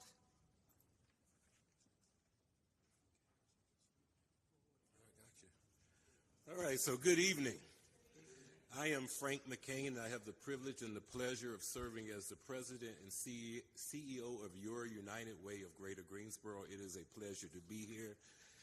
It has been indeed a pleasure to be here to be able to recognize the great work of Dr. Joseph Dudley, the late Dr. Joseph Dudley, and to hear about the fantastic work that's being done with the STEM program, and to be able to come before Andy Zimmerman. So I thank you very much. I am here today to say thank you as well. I'm here to talk about the work that the great employees of the City of Greensboro, along with the county employees, did a joint campaign to support United Way and our efforts to eliminate poverty in our community. And so this year I am proud to say that the joint city campaign generated $195,000, almost $196,000 for this community. And so we could not go without coming to say thank you for allowing that to happen. And you might say to yourself, how is this money being used? And I just kind of want to give you an idea. You just heard about the STEM program that's being done by Urban Roots through STEM in your city. Well, this program, the money that was raised allowed 29 children to be able to go to a STEM program, 29 children in our community to be able to go to an after-school STEM program. And so I think we all understand the benefit of that. In addition to that, we have a lot of people, we continue to have a lot of individuals in our community who need help with basic needs, especially with food. And so there were 455 individuals who were provided grocery assistance and provided money to be able to buy healthy meals for themselves and their families. And last but not least, 900 adults in our community were able to get financial coaching. And you might say to yourself, what is financial coaching? Financial coaching is around helping people determine their own goals and figure out how they can gain employment, keep employment, and manage the income from that employment. That might seem very simple to you, but that is a big feat for a lot of people in our community to be able to achieve. And so that is the result of that $195,000 investment. So again, we thank you for that, and we look forward to our continued relationship. Also want to highlight one of your own, Jemiah Waterman, who is your HR director for the city, and Jemiah is here. Jemiah, would you please stand? Jemiah was recognized this year, yes.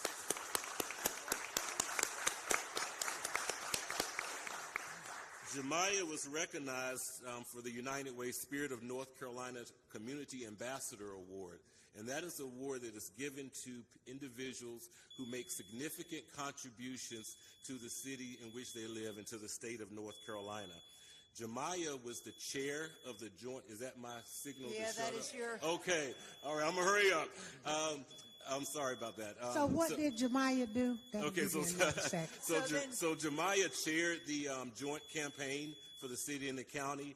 That's one thing he did. But Jemiah also serves on the board of directors for the United Way of Greater Greensboro. So you are very well represented and your voice is heard. And we understand that we have a shared alignment in helping to advance individuals in our community economically. And then last but not least, we also want to really make sure that you're aware of something that we have. You've heard about it. We want to invite you to come and see it. We know that there are many people in our community that need more than one service. They need multiple services.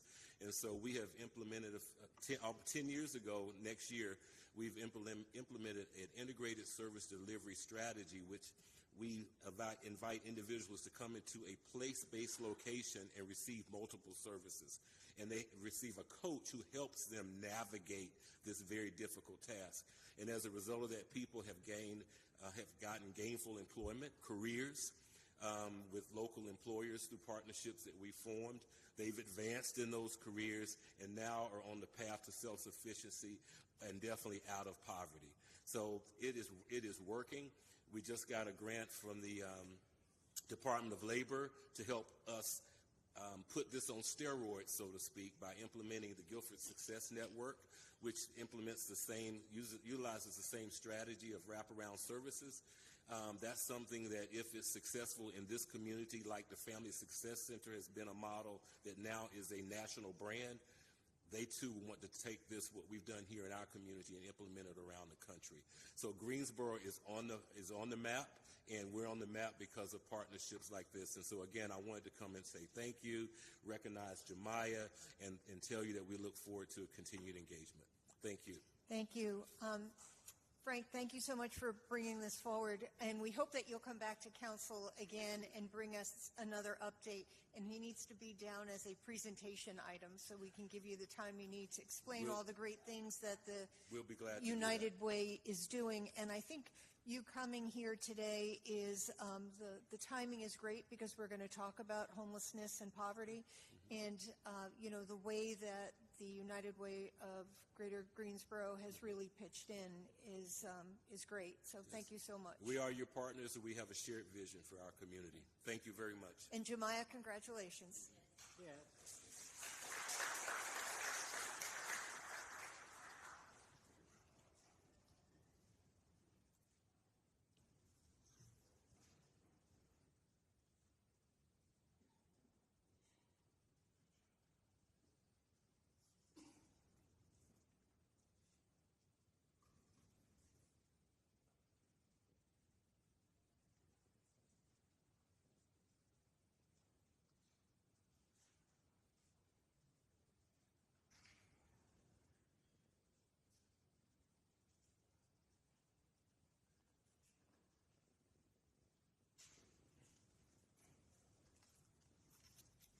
Is Lynch Hunt in the building?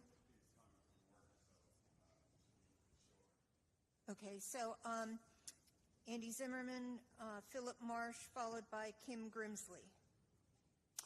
Hi, thank you, Council, for hearing me. I'm Andy Zimmerman. I'm here as a resident and supporter of Greensboro, and I'm here to talk about the issue that's come to highlight with the IRC. I have been a part of a group that has gotten together to try to address some of the issues at the IRC. We don't want the IRC to close. There are some people who are talking about that, a few individuals on social media, and I first wanted to say that that's absolutely not true. What we want is the IRC to be a good neighbor. What we want is the IRC to be accountable for what they're supposed to be doing. What we want is the IRC to have good leadership. It is critical for their success to have and to be a good service to our community for there to be good leadership at the IRC. Ideally, the IRC would move to a larger location that could handle the additional services that they're offering and can handle a lot more people that are coming to the IRC than when the IRC first opened up. It is obvious that we are having a bigger issue socially in Greensboro and all other cities that we just can't handle the amount of people that are going through the IRC. This is not an easy fix. This is not a snap your fingers to find a new location that has wraparound services that would allow people not to have to walk from one side of the city to the other in the heat, in the rain, and in the cold to go from Gate City Boulevard, an urban ministry, and then over to the IRC to receive their services. In other cities that are more successful dealing with this issue, they have a campus-like community with these wraparound services. I want to address the leadership at the IRC, because I think, as we all know here in City Council, and the leadership that it takes to run a good city, it takes the good leadership to run a good organization. And I believe, and I've spoken to a lot of people about it, that we do not have good leadership at the IRC. I will not dwell on the legal issues that the leadership is dealing with there. But I will tell you that that's not a good example of good leadership. And all of the problems that are coming out of the IRC, we need new and better leadership, and I thank you for your time.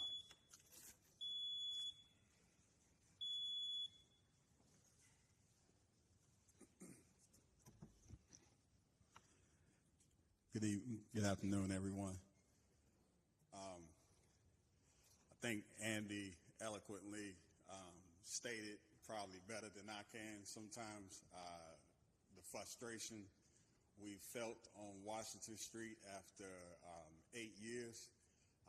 Speaking to Mr. Hunt, he's currently working right now trying to support his family, and unfortunately that has ran over due to trying to run a business and continue to be successful. And what I do want to point out is Mayor, you know, I know we kind of go back and forth and we have our moments. You've been over there. You and Mary Kay have came over and viewed some of the art over there. When we haven't seen eye to eye, you know, things can get a little contentious. But again, I want to focus and center this on there are multiple people over there trying to operate businesses in addition to what the IRC is doing. And for 8 years, we've tried to work with them, and things have not worked. And that doesn't just go to one executive director, because that preceded the current executive director. And so hopefully with this new interest and what all of us have brought to your attention, both for and against the IRC, we have to roll up our sleeves and do the very important work of coming up with temporary and permanent solutions. And that's what I'm here to speak on. And Mayor, you have not been a part of some of the meetings that have happened in the last week or two, but we look forward to reaching out to you and seeing if we can get you on the schedule to come over and have a private conversation with us as well. And I will reserve my comments until then, when we can have a private conversation to really come up with actionable steps of what we want to see with that facility, why it is still in the community, because who is not represented here is the students from Bennett College and the students from A&T that use that corridor to go to the depot, to come downtown. We tell those students for 4 years that we want them to be in our community, and we don't put our best foot forward. And you all have seen on some of the email threads what our best foot looks like with some of the pictures you've seen. And so, like I said, I'm ready to be a partner to do some of this heavy lifting that we have to do. And I look forward to speaking with you soon. Thank you. Thank you. After Kim Grimsley, Dr. Sharon Stokes, followed by Toad of the Mountain, followed by Megan Eller.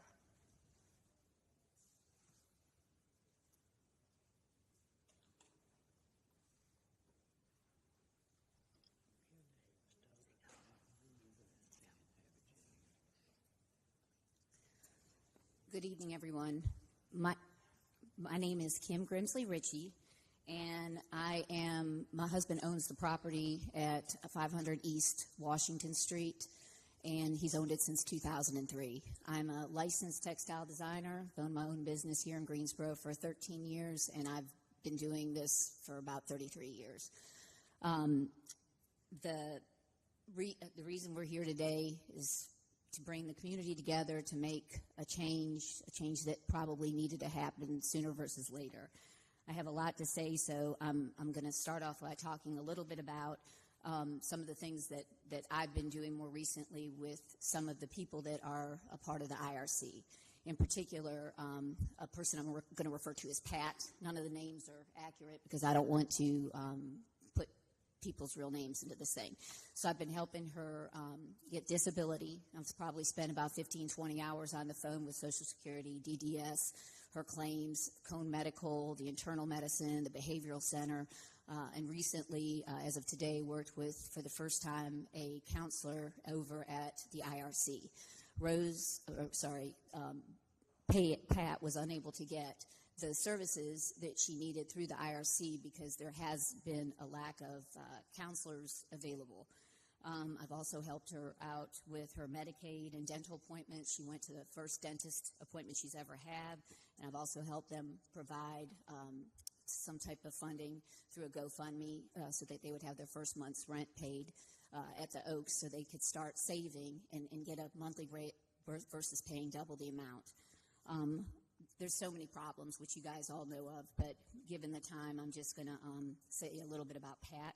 Pat had over 15 seizures in the last year. She has COPD and some mental health-related issues, and she desperately needs disability to survive. Her friends and roommates help her, and they work at the RIC 5 days a week, 5 hours a day cleaning there at the IRC Monday through Saturday.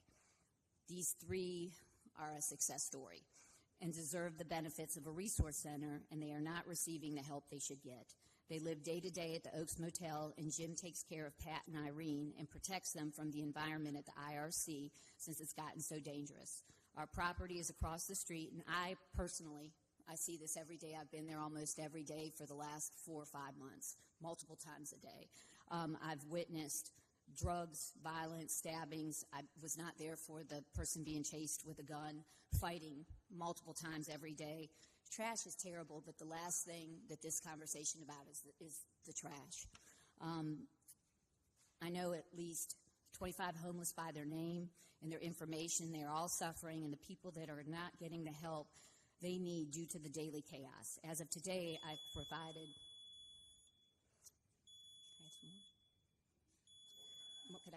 Could I have another minute? Okay. Normally we don't. Can you ask me a question? Okay. Yeah, you can But finish your sentence. Okay. Finish your thought, please. Okay. What do I do? Do I shut this thing off? Okay. As of today, I provided pepper spray to 4 women. Several of them are carrying knives or box cutters because the IRC is not We said that providing. she could finish her thought, but if you could just finish your thought and wrap up. And then if you want to submit your comments, we'll all get a copy of them. This is kind of important stuff, but I think, but I hope change is on the way because we need it, and I hope we come together as a community, and I hope that the city council people and the commissioners and the citizens and everybody involved comes together in unison to understand what the problem is. Nobody wants to see the IRC go away. We need it badly. We just need some change.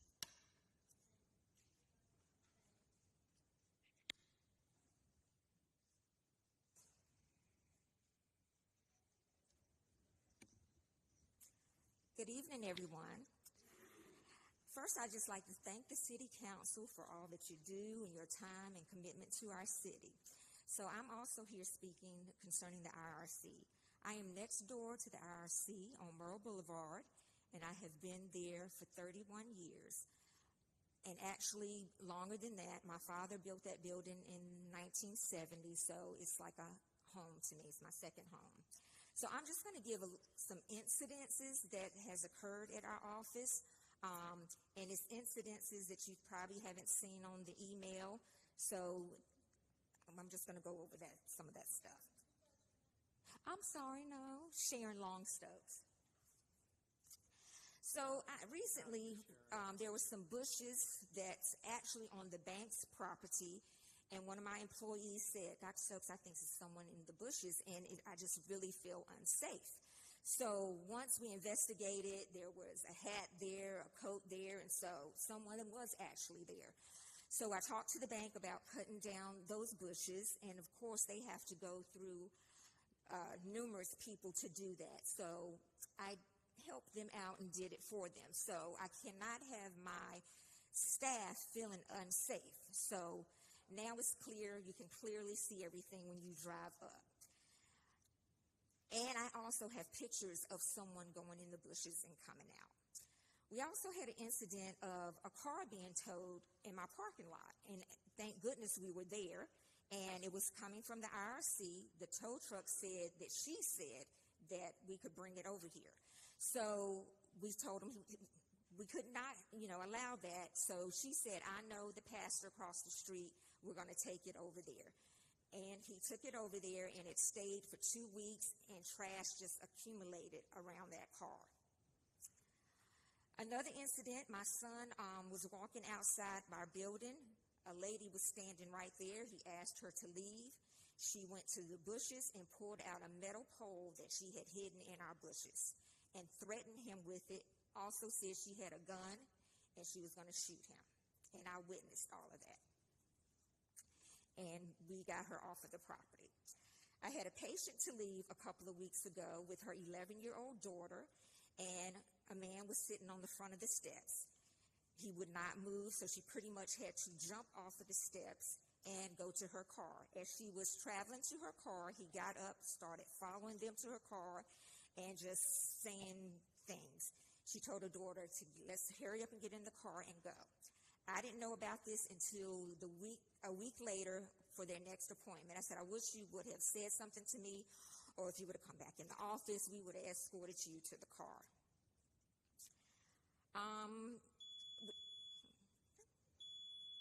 Thank you. Thank you. Lynch Hunt.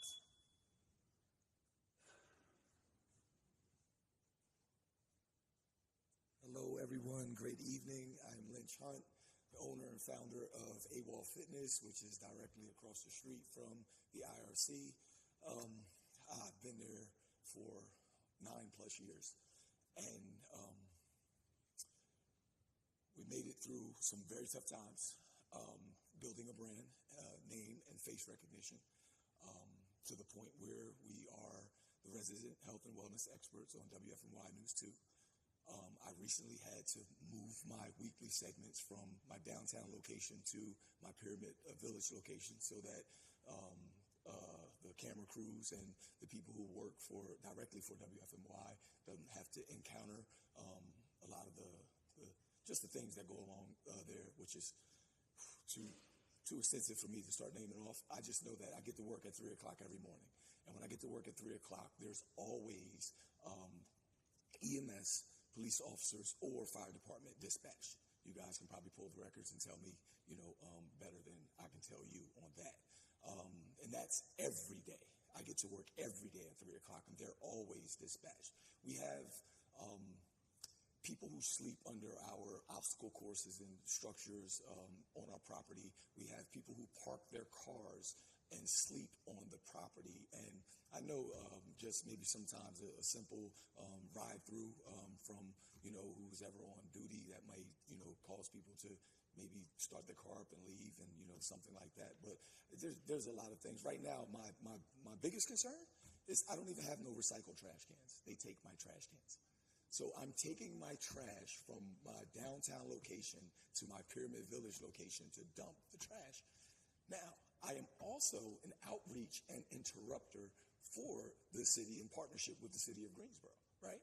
So ironically, I actually go over to the IRC and I feed.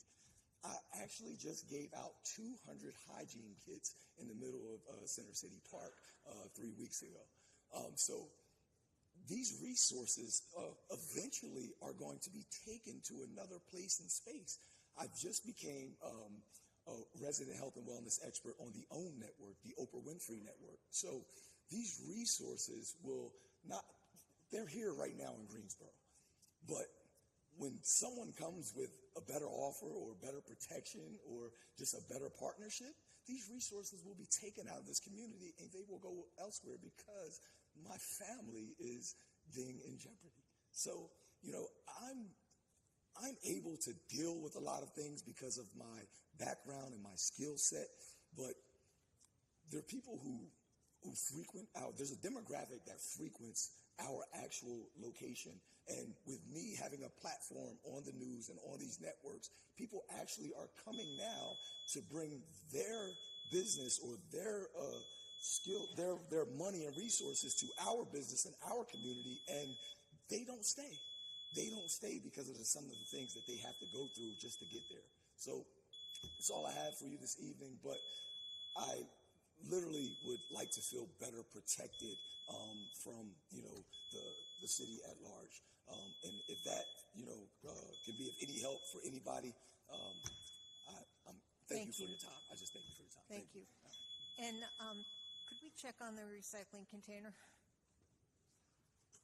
Yes, ma'am.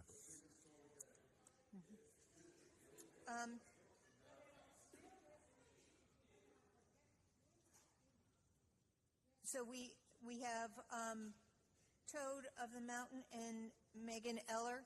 After Megan, Eduardo Diaz. Okay, this is just of note.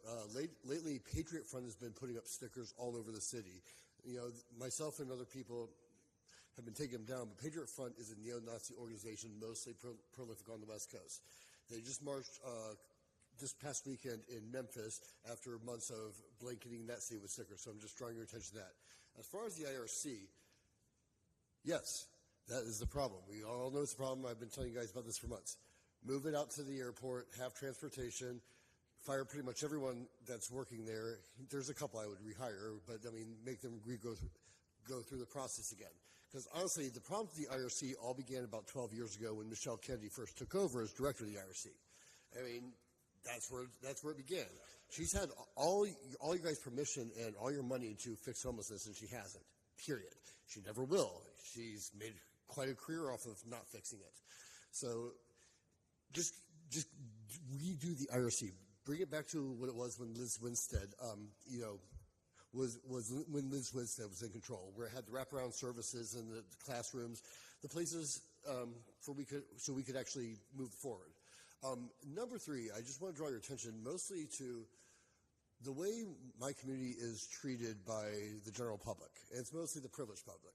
I'm talking about, in a course of weeks, we had people running through, because I sleep in front of the library. That's one of the 2 safe places for large groups of people to sleep besides here. We had people running through in scooters at 3 in the morning screaming, "Get up, get the F up." We had a couple nights after that, someone was throwing water, while he was sleeping to wake him up. We have people taking videos of us, taking pictures, taunts, and that's beyond the normal just nasty stares we get. That's commonplace. But the way that we're treated by so many people that wear crosses around their neck, the irony. They go to church every Sunday and pray to a homeless guy named Jesus. The way we're treated by these people is unconscionable. And some of it falls under this category called gang stalking. Look it up on the National Institute of Health website. There's a huge discrepancy between the number of hits and the number of actual occurrences. But yeah, just other than that, from what I hear, what you guys are working on in the pipelines, keep going, but think bigger. We could have this solved. We're getting new and new people every day in my community, so resources are getting strained. But I like the direction you guys are going. Thanks. Thank you. Our next speaker is Megan Eller, Eduardo Diaz, Malik Hugh, if you would go to the window side of the room.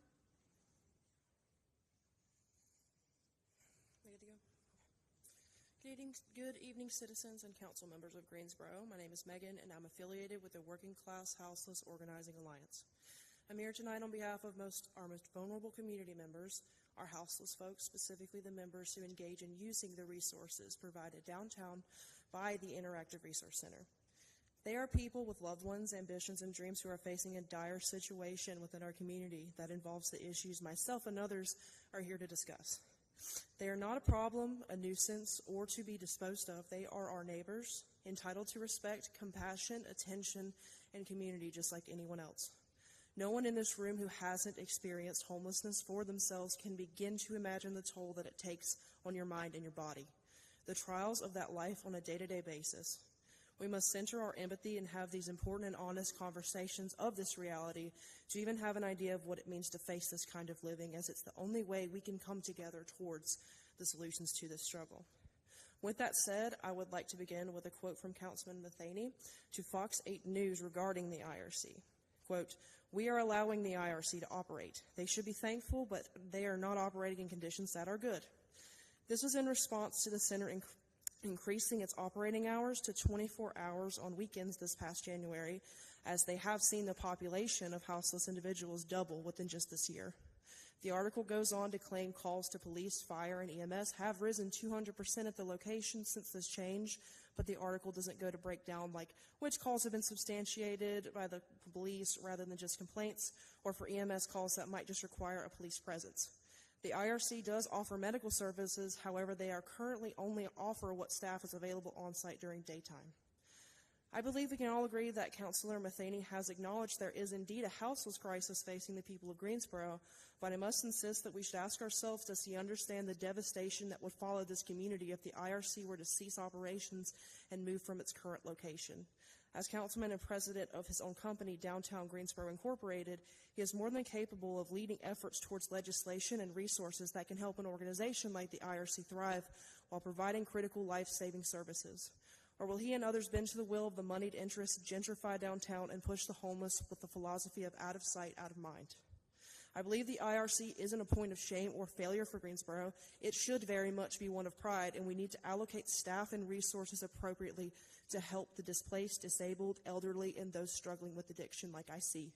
To dismiss it so callously, as local business owner Kim Grimsley Ritchie stated, a third world country, and with the intent to displace people from the only place they may have for respite, will putting so many lives in danger. Will just mean putting so many lives in danger. Thank you for your time, and I hope you keep supporting these members of our community when they need our help the most. Thank you.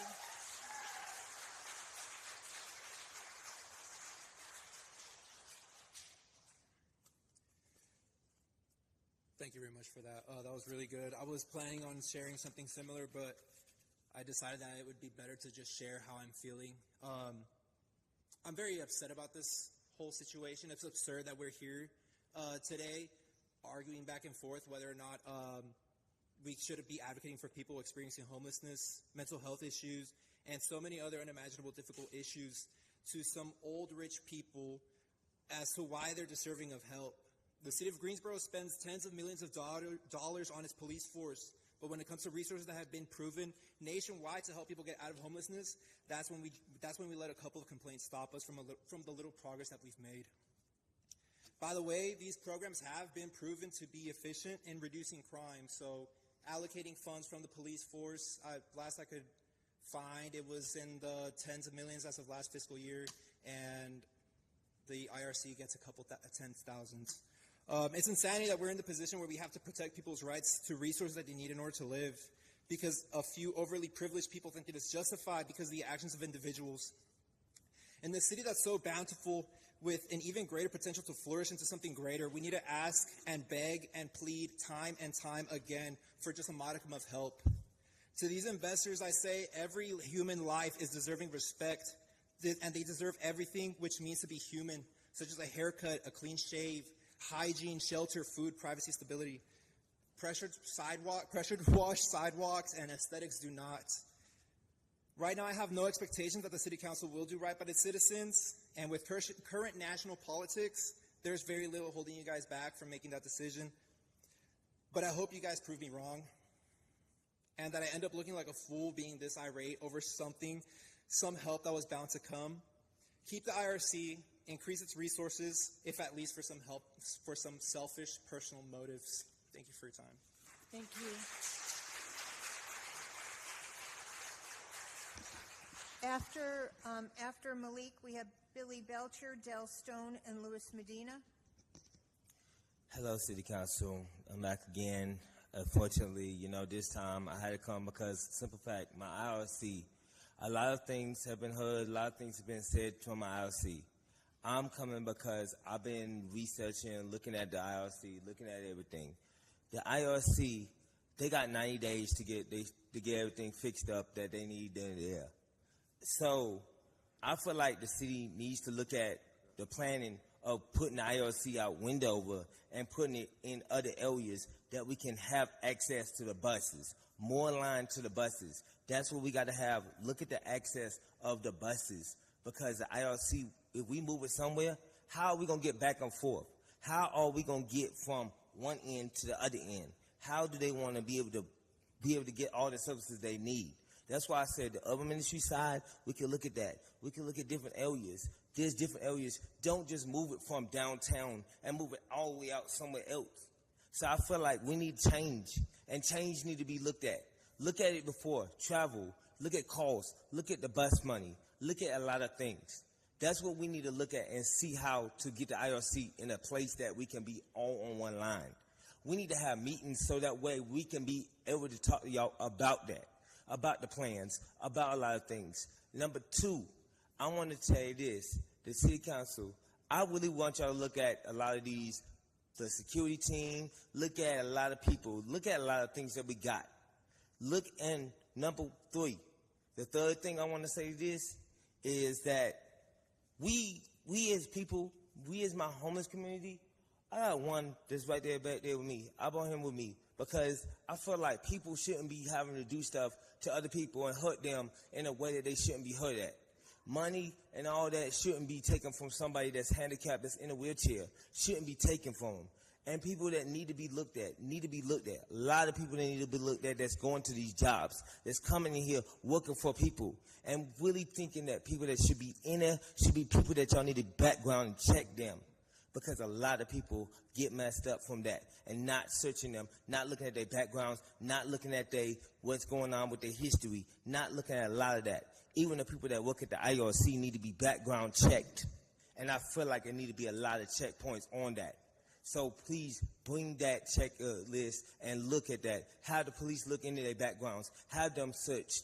Have them checked before they get the job. Don't just hire these people. Don't just come for them and hire them when they need to be hired. No, just get to where we need to be so we can have people that's going to work and just going to help us, not just be on that other side of that fence. We don't want people that's going to be on the other side of that fence. We want people that's going to be there to help us, not hurt us. Hurt the people that's going to be out there not having to sleep at the park, not to sleep at the library and stuff like that. Thank y'all. Thank you.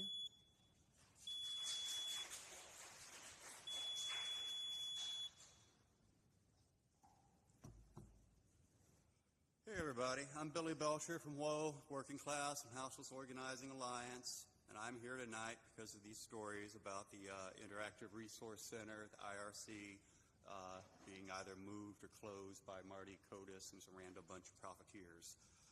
Now, working with WOA, I spend a pretty good amount of time at the IRC and at the urban ministries and at the park and on the sidewalks downtown, and I've seen the unhoused population grow year after year, and year after year we've seen wages stay pretty much exactly flat, while year after year rent keeps going up and up and up, and so more and more people are becoming unhoused. If you're a landlord, it's the time of your life. But more and more people are suffocating to death in this heat because they got no place to go. Over the years, I have seen DGI lead the city to pass a series of new ordinances restricting where the homeless can be. You tried to ban asking people for help on multiple occasions. And I just saw the Supreme Court rule that people can be arrested for sleeping outside. And now DGI is involved in trying to get rid of the resource center. Here we are in the richest country in the world, and it is harder and harder to afford a home, and more people are living in the street in more and more extreme weather, and we are stuck with two political parties that refuse to examine the capitalist system that demands an unemployed population and demands ever more expensive housing and is creating the climate catastrophe that is killing people who are stuck on the street. Instead, we have leadership that passes more ordinances against the victims. Instead, you raise the police budget every year to enforce violence against the unhoused. The city's response has always been some form of attack on the victims. The IRC is overwhelmed because your system impoverishes people and then criminalizes them. The obvious answer is to give victims more resources. Put 2 more shelters out there instead of parking decks. Get some homes opened up. During a climate emergency, we have more than a dozen empty homes for every unhoused person. That is criminal. It is criminal for you to force people out of the park and cover the benches with bars It is criminal for cops to be evicting people and then arresting them for being outside, and it is criminal to talk of closing the IRC. There are bad people in this community, and they identify themselves by their attacks on the unhoused. The IRC should be protected from what a few profiteers want, and shelters should in fact be expanded. Housing is a human right, and fighting for your rights by any means is a human right. So let us fight for these profiteers and protect people who have nowhere to go. Thank you.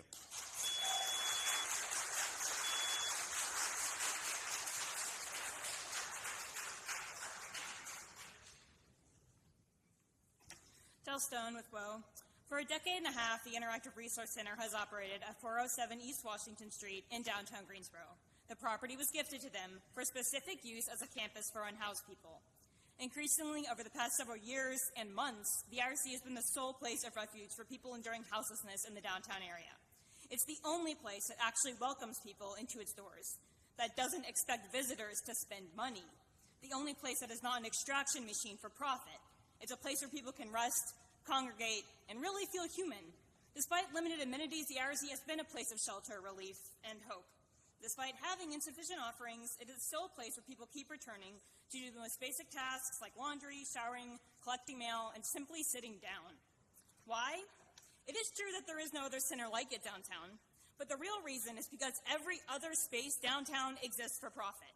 Every other property aims to serve the interests of its owners and developers who wield influence through well-funded organizations, specifically Downtown Greensboro Incorporated, DGI, and its leaders such as DGI CEO and City Council member Zach Matheny, taking full advantage of the concomitant conflict of interest. The $4 million of the taxpayer-funded DGI will be investing over the next 3 years are going explicitly to 1, retain businesses downtown, 2, recruit new businesses downtown, and 3, hold downtown revenue-generating events. DGI has programs that offer financial grants to downtown business owners and clean up abandoned storefronts for aesthetic purposes to attract new people, and of course they pay their own executive salaries, including hundreds of thousands of dollars, to Zach Matheny. What about getting money to people who need it to survive? What about opening empty buildings to people who have no shelter? Why is attracting new people to businesses important, even as there is constant fear-mongering about how to keep out new people when those new people are poor? It's because business owners and property developers like Philip Marsh and Kim Grimsley Ritchie, even by their names you can barely distinguish these people from cartoon villains, are arranging secret meetings to protect their property values. The calls of these business owners to move or shut down the IRC are despicable. The repeated refrain, which we have heard, "the IRC has got to go," is absolutely reprehensible. Literally, business owners and property developers are using their power and their influence to persecute people already pushed to the furthest margins of existence. People with nowhere else to go are being turned away from public space simply because those lucky enough to have wealth don't like seeing the consequences of their own profit hoarding. Because poverty is not aesthetically pleasing. The city has already moved to enforce arbitrary ordinances to force the IRC to shut down. City council and staff are already in communication with property owners and developers to heed their capitalist wishes to shutter the IRC. We need to be absolutely clear. If the IRC is forced to shut down, people will die. Anyone who has the slightest shred of human decency, the smallest semblance of morality, should be horrified at this. Killing the IRC means killing people, and we must do everything in our power to stop this.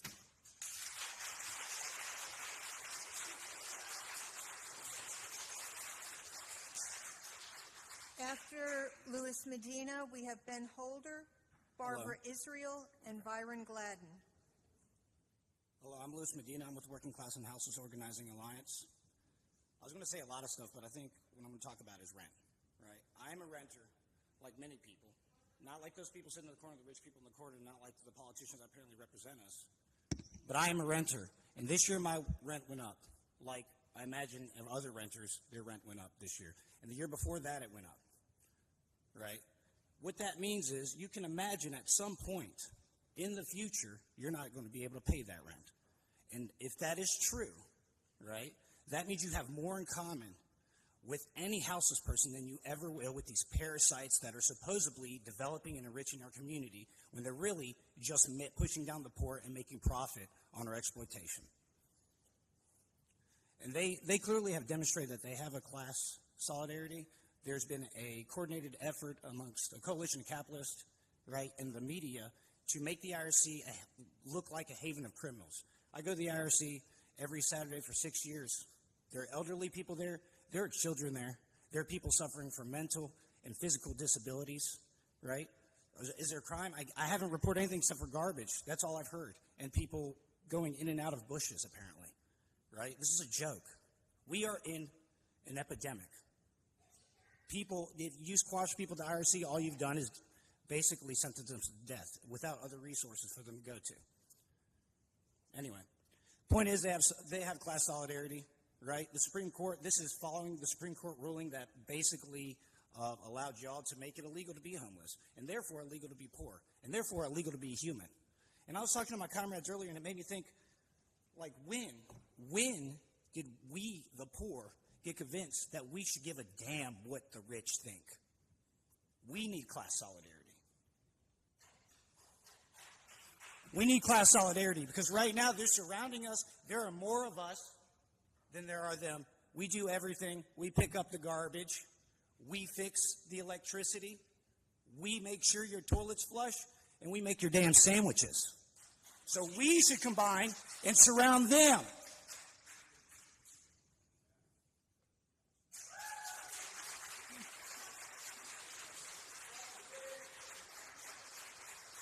Mr. Holder?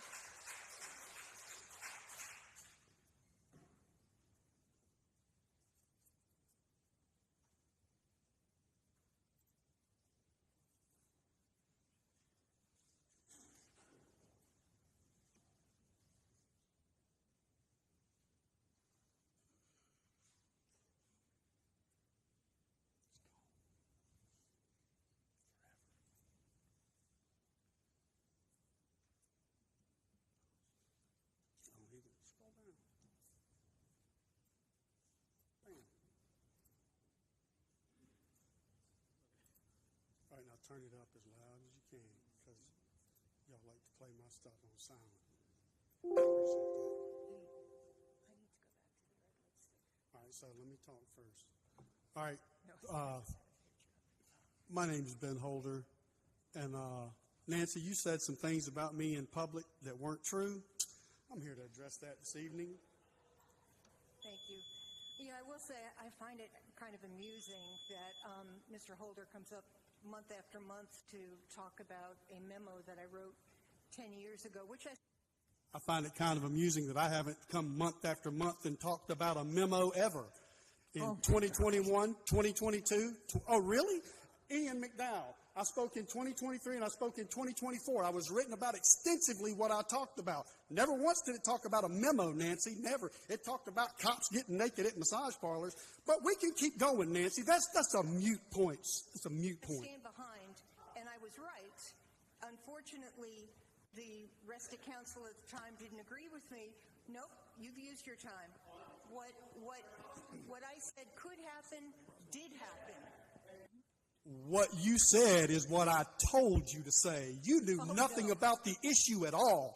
I brought it to you. You didn't know anything about the group homes. I brought it to you and John Hammer, and you used it as a springboard to separate yourself to the mayor's seat. That's what you did.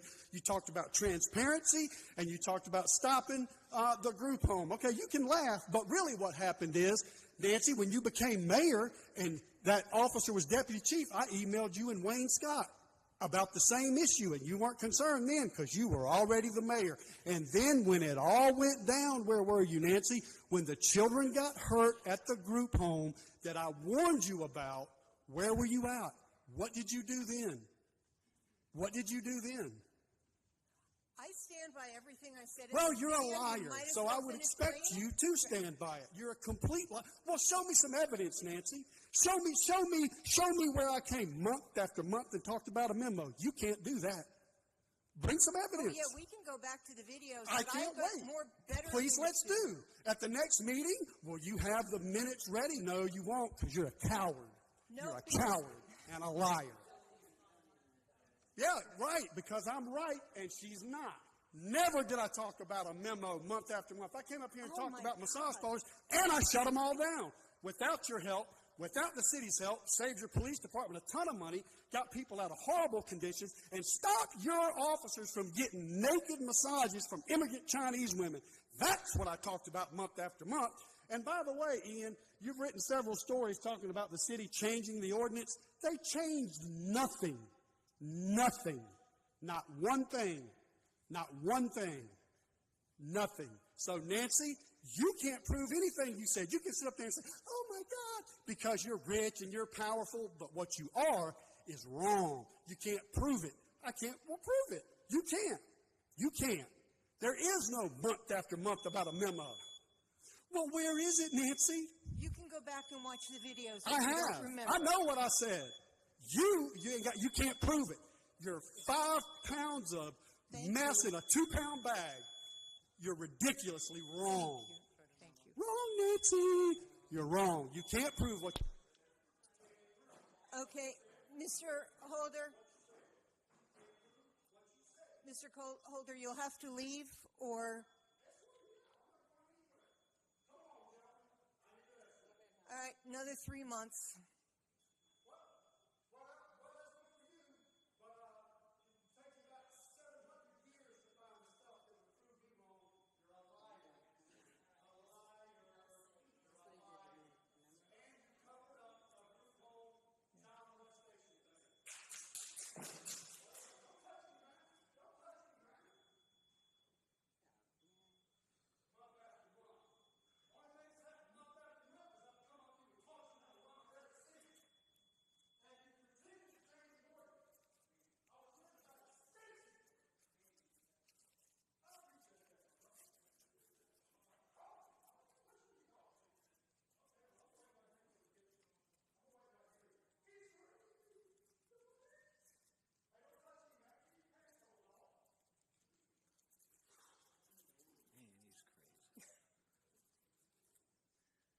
I'm sorry you have to follow that.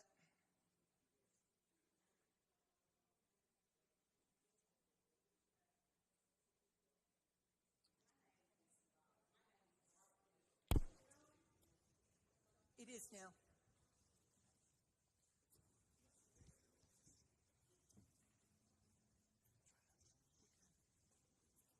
My name is Barbara Israel.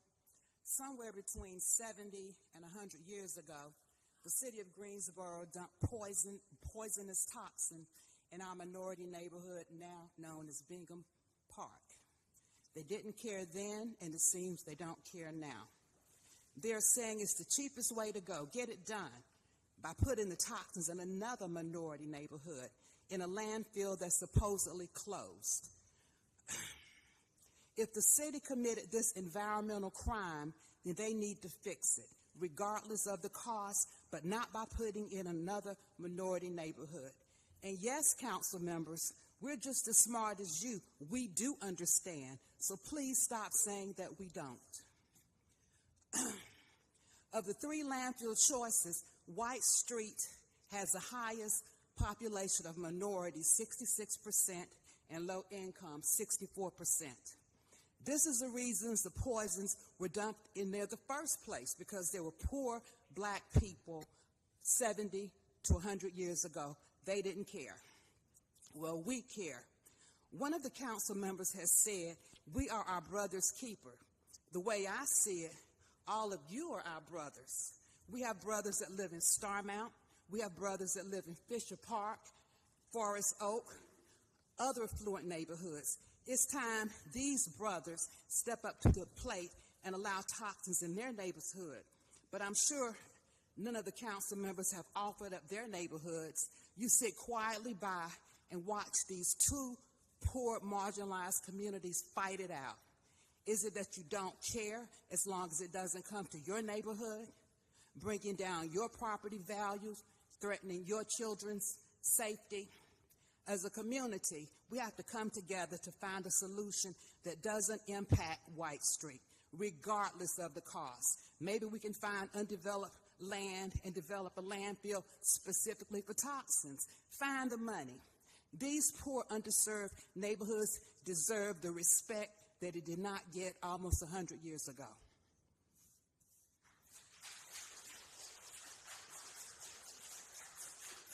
After Mr. Gladden, we have Calvin Stevens Jr. and Jason Hicks.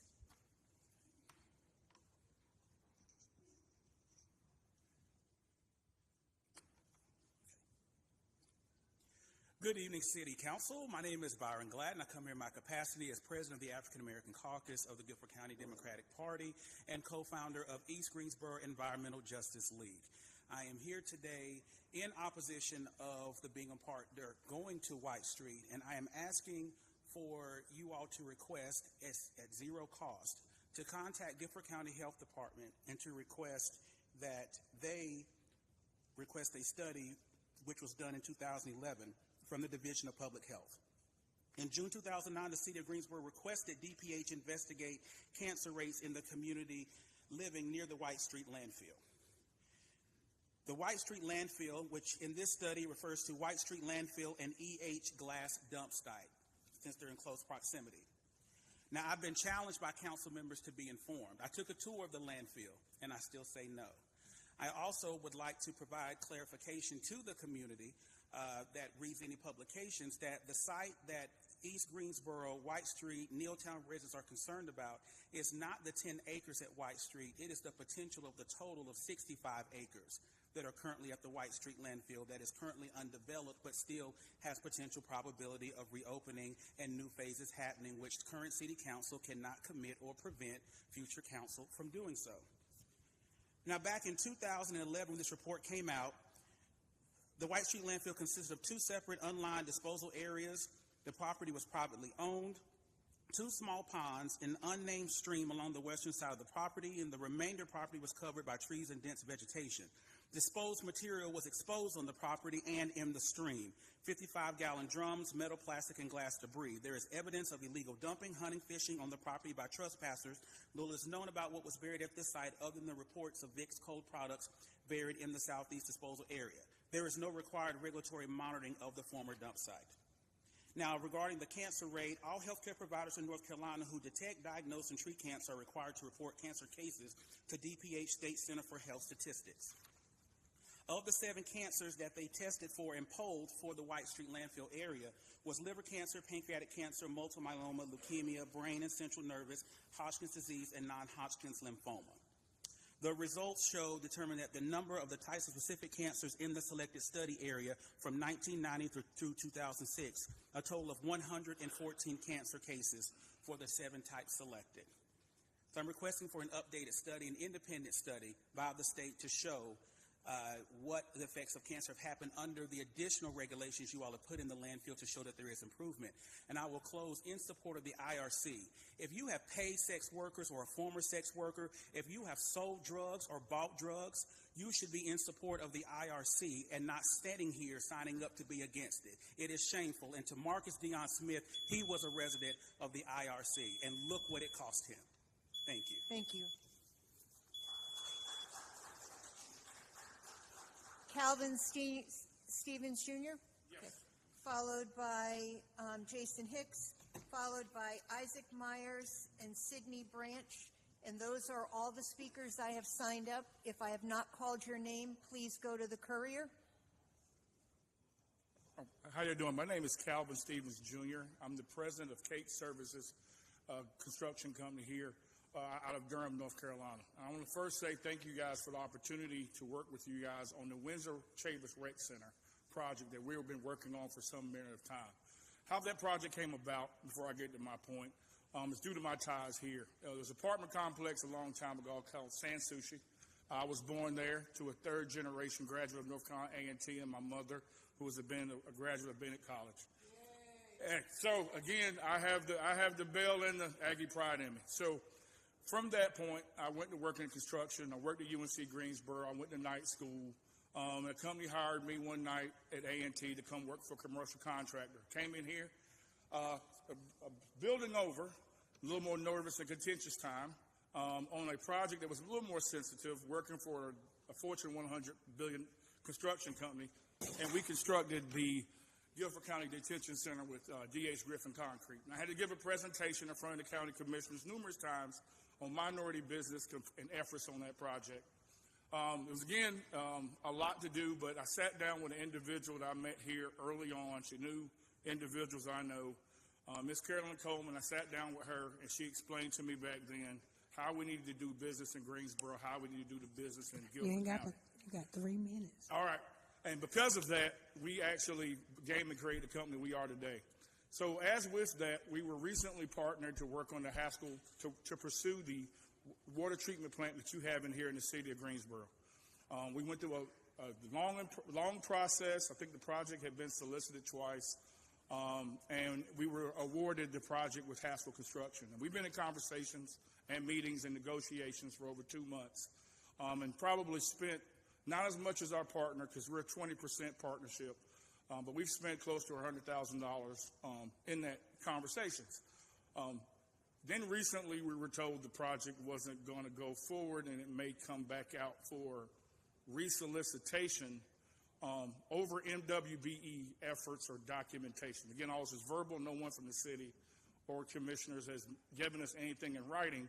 But my biggest piece of being challenged with that is I currently have served for 4 different governors for the Minority Business Governors Committee for Diversity. Just recently got an award from, we got recognized by Attorney General Josh Stein for my efforts. So what I'm asking the county commissioners in the city is for clarification of why we're not moving forward with the project and what the possibility and why we're changing at this point. Because a small black business that's grown from 0 to 28 employees over the last 3 years, to be out of $50,000 to $80,000 because of some technicality that hasn't been communicated in writing is very challenging to me. But thank y'all, and I look forward to working with y'all at Windsor Center. We have a minority business meeting tomorrow that we will be soliciting minority contractors at. I think it's the 11th. I think it's the the 11th. Sorry, I'm thinking I'm a day ahead. So, Mr. Stevens, I don't know, but I have a meeting tomorrow at 3:30 to find out because I'm very concerned myself how it has come about, and I've shared those concerns with Director Borchers and requested that we sit down and go through it piece by piece. I'm really tired of becoming the MWBE specialist person, but if I don't know every page of that program, then things happen and nobody questions it. So I'm questioning the very same thing you are, and you're right. If there was a change to be made or a reason for whatever, you deserve an explanation as to why before you're just simply, told it's going to happen again. Because as a small business, you spend funds. You have 28 employees. You have to pay those individuals. So you're losing money also. Yes, it's not just saying we're going to rebid it and then that money, you retain it. It's gone that you've spent already. Yeah, we've relocated 2 individuals here, moved them, paid there from here, they're here. We've opened up an office here. And right. Again, I am not a native of Greensboro, but I've been here. I was born here. My daughter started school here. I've done projects, UNC Greensboro, Ragsdale Middle School, A&T Eric Building, A&T Student Union, UNCG Quad. I've worked here. I haven't lived here for about 4 years of my 51. But again, I've been asked by the governor and other committees to review minority business efforts as a third party. So again, I have no problem saying, hey, if something we did was inappropriate, but quite honestly, it's the intent of a program, right? Not the last 2 digits of a license number on page 18 of an 85-page document. That's correct. Which project was this? The water treatment. It's the Mitchell project. Mitchell? Yeah, yes, it's the Mitchell water treatment plant. It's a $200 million project. We're 20%, so I'm very proud of having such a significant piece on that project. So, yes, Thank sir. you. So we'll get that for you. It will get corrected. Thank you. Jason Hicks, Isaac Myers, Sidney Branch, Travis Burrell had signed up earlier. And then, Mr. Harris, I know you've been sitting in the room. You have to sign up. We will let you speak this time, but you have to sign up. Mr. Hicks. Thank you. Good evening, Council. I'll start by saying it's good to see Trey in that seat instead of the other guy. I hope that'll be a permanent position for him. But outside of that, I come tonight to talk about, what's that? Sorry, Sharon. So anyways, I come tonight to talk about the IRC and express some support and solidarity there. I listened to the first four speakers that spoke about the IRC, talk about profit and profit and profit and business and profit. But I just wonder, what about the people? You know, what about the people that are there? And really, it's interesting that, you know, one of the speakers, you know, hadn't done anything except for with the city's money in this city. The other speaker is one girlfriend away from being at the IRC, and then the other speaker is just say it. It's shameful for the Richies to say anything about the police being called somewhere when the police are often called for service on McGee Street because of Richies, which is a nightclub there. But nothing's really ever said about that for some reason. Meanwhile, we shut down other clubs. But nonetheless, you know, I think folks forget that the IRC is a day center. It's not a place to live, but it becomes a place to live because there are no other solutions that are put forth. And I just think it's time for those solutions to come. And I don't think having private meetings with whoever organizes them, I don't think having private meetings is the way to go about it. I think that everybody has got some good solutions that should be brought to the table. Myself, you know, I do a lot of organizing around second chances. And I think that, you know, folks should be given as many chances as it takes to get and do things the right way and the appropriate way. And that looks different for everybody. But I think that in this season right here, cutting off services to folks and getting upset over police calls and those types of things, it doesn't matter if the IRC moves if we don't address what is causing for the police to be called to the IRC, which is the lack of resources, the lack of employment, the lack of services, all those different things. And really, that's my piece. That's what I got to say. The only thing that I'd close with, because it keeps happening, is to Zach, you know, if you got something to say and you want to address me, don't be such a coward and wait till I'm gone or the meeting's over. You know, address me now. And outside of that, that's all I got. So, I got nothing to say to you. Good. Don't wait till I leave.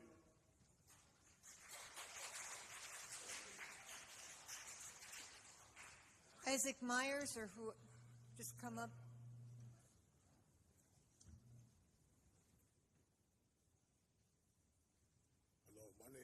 Hello, my name is Isaac Myers. I was here, you know, I'm here because, like, the security guards at the depot keeps abusing their authority on me and fabricating stories against me. And Patrick Freeman, that works for the security company, has been abusing authority on me for years. And I spoke to Trey Davis when I was last here at the meeting, like on June the 4th, and he ignored me and everything. I spoke about people that work in his office and everything, about calling there, and I'm not getting no return phone calls from him. And he's even discriminating against me, looking down on me on socioeconomical base like I'm a bum or something, because he's supposed to govern over the security. That he hires contract people to work for the city and everything, but he allows people to discriminate against you and everything and don't do anything about the situation. And I want to file an appeal, and I want to make a meeting to speak to him, to address my concerns and everything, because I am a constituent and I live in the city of Greensboro and I'm a registered voter, and I want to be heard.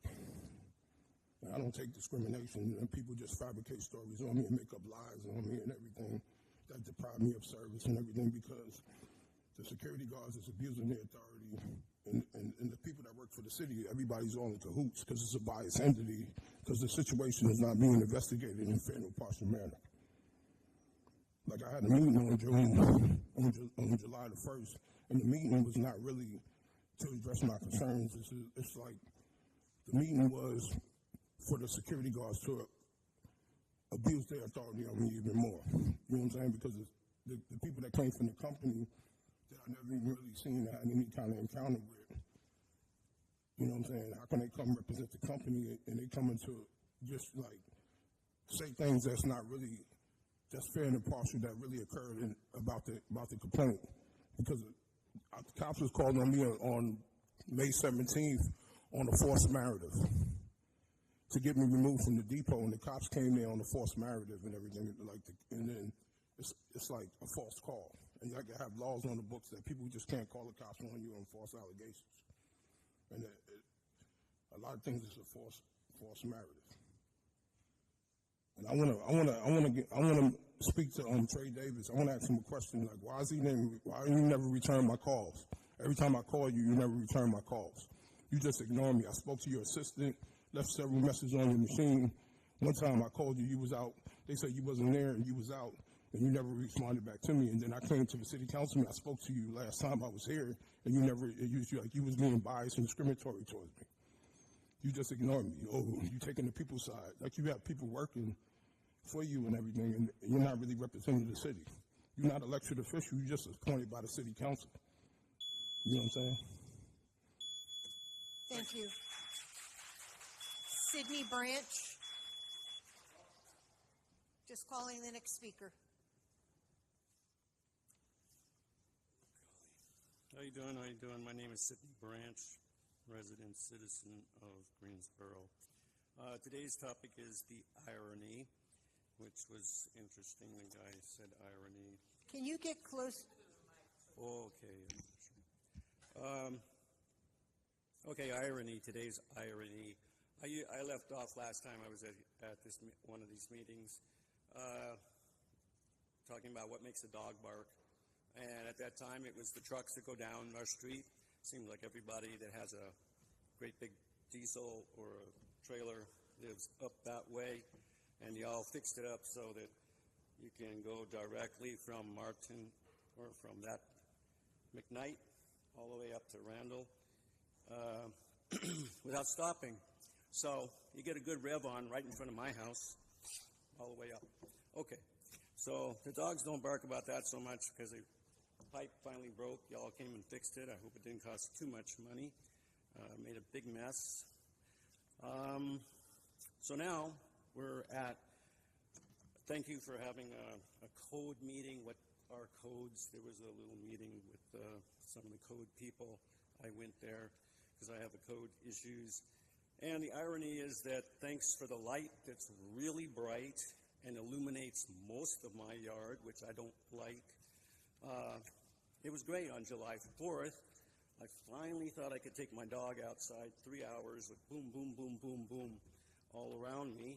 The dog, apparently he's a shelter dog. Apparently he's had some difficulties in his life and he doesn't like the boom booms. I mean, we pet the dog. I mean, it was really miserable. So I finally go outside and the light that I hate illuminates the child next door. He's a young man now. I have complained about fireworks before I got the dog. Now it's miserable with the dog and the fireworks and the sun over there. And so the light that I don't like illuminated him. He had friends over, and I do know the noise of a chamber. So I yelled at them, and I said, whoa,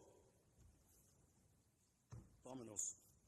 And they said I should go in the house and be quiet. And that was really not the thing you tell me to do on my property, because I've been told by them that their property, they can do what they want. Okay. That's it. The irony is that I was able to see them and yell at them. They did leave. I'm not nice when I get loud. So, okay, it's been a big change here, and maybe it was the venison chili that set me off that I had for lunch that day. I don't know. And maybe too many Robinson commercials. I'm really distressed. I haven't been here in a while. Oh, Jesus.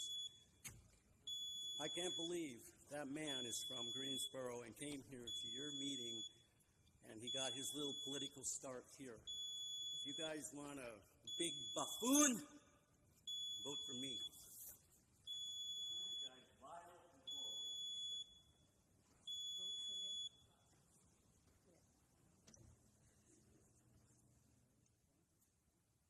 Mr. Burrell? Good evening, City Council, Madam Mayor. I come in peace. I'm coming to talk about some things that concern our great community. I've been a business owner here in Guilford County for over 20 years and also worked in transitional living programs along with homeless youth, homeless people, homeless families. One of the things that concerns me is that I feel collectively as a community we're missing it. We need to focus more on meeting these people where they are on the ground. So that initial intake has to be viable so we can understand what direction and how to support and work with these people. Now, I've heard from different people in the community who are concerned about the RLC building, business owners who are concerned. They all have legitimate complaints. But what we have to do is find a bridge, okay? Everyone has to find a bridge and recognize that we all live in this community collectively, and we have to find how to best serve the people who can't serve themselves. Okay, so we've looked at certain things that we wanted to do. We got to look at emergency housing, we have to look at permanent housing, and we got to look at those folks who may be losing housing. Okay, so how do we do that? We have to sit down and we need to bring stakeholders and people in the community who have the ability, have the expertise, have the navigational skills to work with these people and be on one accord. So I had a great fortune of working with an organization in Charlotte, which is called Hills Charlotte, where they just purchased a hotel in Charlotte for $2 million. Well, I worked with them on their case management for the whole initiative. And we were able to work with the city, we were able to work with stakeholders in the community, we were able to bring a community together to rally towards one common goal. I work directly with folks that are homeless every day. They're outside of my business, they're, begging for work, want something to eat, need emergency help in a hotel. It's something that I deal with every day. What I'm saying to you guys is that we have to get real leadership. We need folks who can actually lead people who need help. We can't have people who are trying to lead people who need help also. We need people who can actually meet these people where they are, give them a second chance, a realistic goal set for them so they can productively move out of homelessness and become working class citizens and be supportive in Guilford County. I believe it's possible, but what we need to do is stop pointing our fingers and look at solutions collectively and deal with the issues at hand. And so I'm proposing meeting with a couple of city council members, stakeholders in the community, coming together and coming with a real plan to work on ending homelessness in Guilford County. I know we can do it because there's the right people at the table. Thank you. Mr. Burrell, what was the name of the organization in Charlotte? Hills Charlotte. I worked directly with them on their case management. I was over their whole case management initiative. They recently purchased a hotel in Charlotte, the Baymont, and I actually mentored the executive director when he first started in nonprofit. I worked over in nonprofit for 20 years, and now I do consulting, but they've been very effective in doing that. And I know I don't really want to get back into doing this, but it's such a need, someone has to take the lead. So that's why I'm here. Thank you.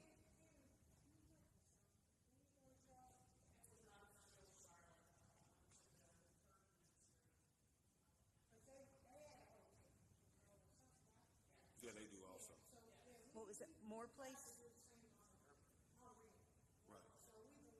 Well, what I'm saying to you guys, I'm here and I'm open to work with you on getting some results. Yes, ma'am. Thank you. Thank you. And our final speaker, Mr. Harris.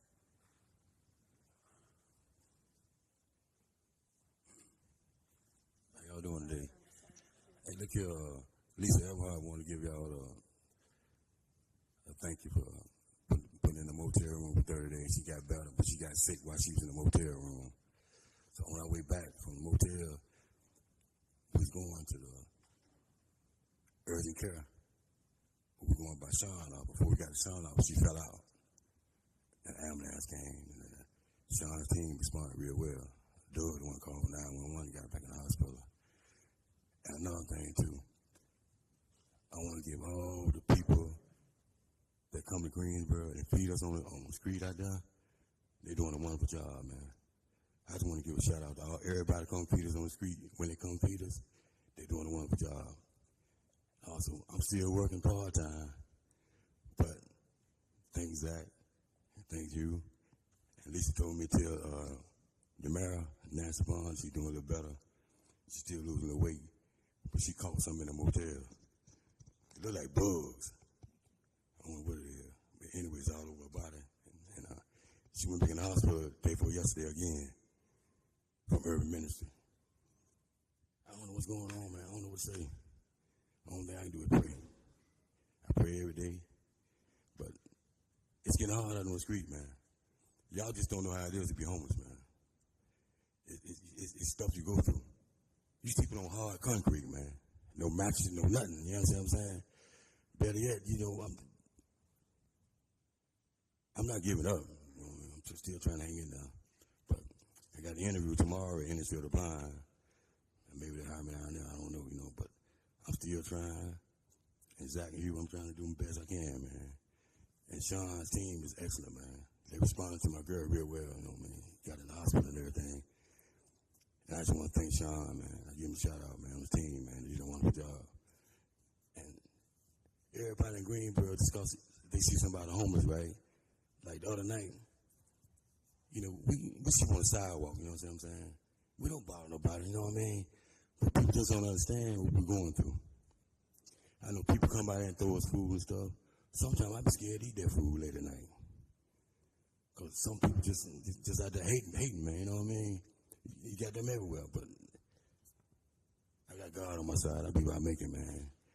I want to give one more shout out to the people that bring the food and stuff at night. Oh, how you doing, Miss Johnson? I still remember you. You too, Miss Wells. I remember all y'all. I thank you, all y'all, for everything y'all done for me and my girl. But the hospital, Miss Howell, it did something to her. You know how many pounds she weighed? My girl was 100 pounds. She wasn't wearing that. It's from the operation, the stomach and everything. But I just want to thank y'all. I'm trying to keep it up. Got to, Zach. All right, peace. Well, that is the end of our speaker from the floor portion. We now move on to, I guess it is the consent agenda. Moved by Mrs. Thurm, seconded by Dr. Wells. Council, please vote. Mrs. Hoffman?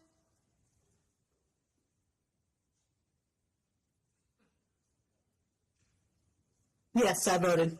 Thank you. And that passes 9-0.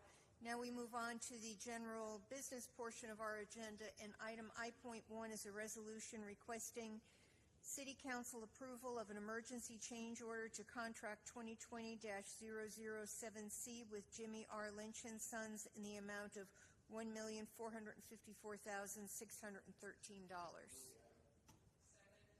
I'm sorry, who was that moved by? Hugh. And seconded by Tammy?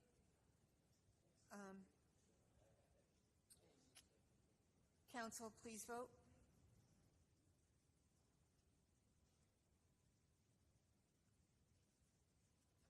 And I'm going to assume that passes 9-0 since, all right. All right, that is the end of our agenda as printed. Any board and commission appointments, Mrs. Hightower? Yes, I need to reappoint Sharon Graber to the Historic Preservation Committee. Is there a second? Second. All in favor, say aye. Aye. Anyone else? No, that's all. Mr. Holston? I'm going down Madam the Mayor, line. I'd like to reappoint Marcus Thomas to the Redevelopment Commission. Second? Mrs. Abuzawader, all in favor say aye. Aye. Aye. Opposed? That passes. Oh, Mrs. Hoffman, sorry, I forgot about you. Okay, aye.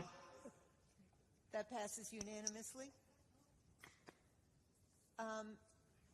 Mr. Olsten, are you through? I'm through, yes, thank you. Mr. Matheny? I think this is the first one I've done in 2.5 years. Uh-oh. No, it's...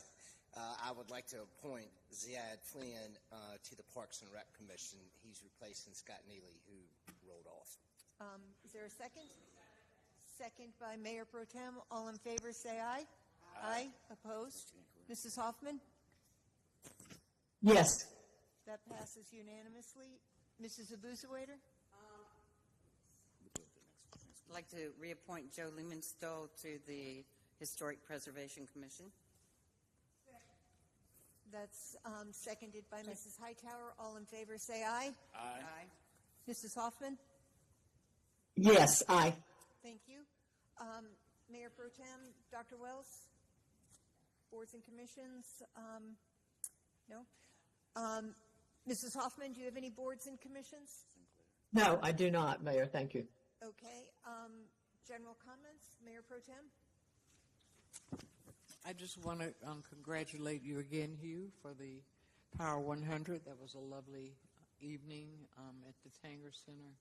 A lot of really deserving people got recognized. I think you were one of them, and so congratulations. Yes. Thank you. Oh, Nasha did too. And Nasha was sharp too. I meant to remember that. Congratulations, Nasha. I think there were a couple of staff also. Michelle Hicksview. Bridget I think there were some Blanton. more. Yeah, Bridget Blanton. Maria Hicksview. Oh, yes, she did. Yeah, but I was just... Dr. Harrison, Daniel Harrison. Yes, that's true. Along with Nasha. I was looking at people, and I remember Nasha that got it, but I didn't look at her, but she was sharp. Thank you. Mary Kay, comments? Nothing this evening. I know everybody enjoyed all the July 4th festivities, and everybody had safe travels. I did get a little trip out of town, so I enjoyed that, and I think we're all ready to get back in the groove of the daily routine. So just hope everybody had a safe 4th.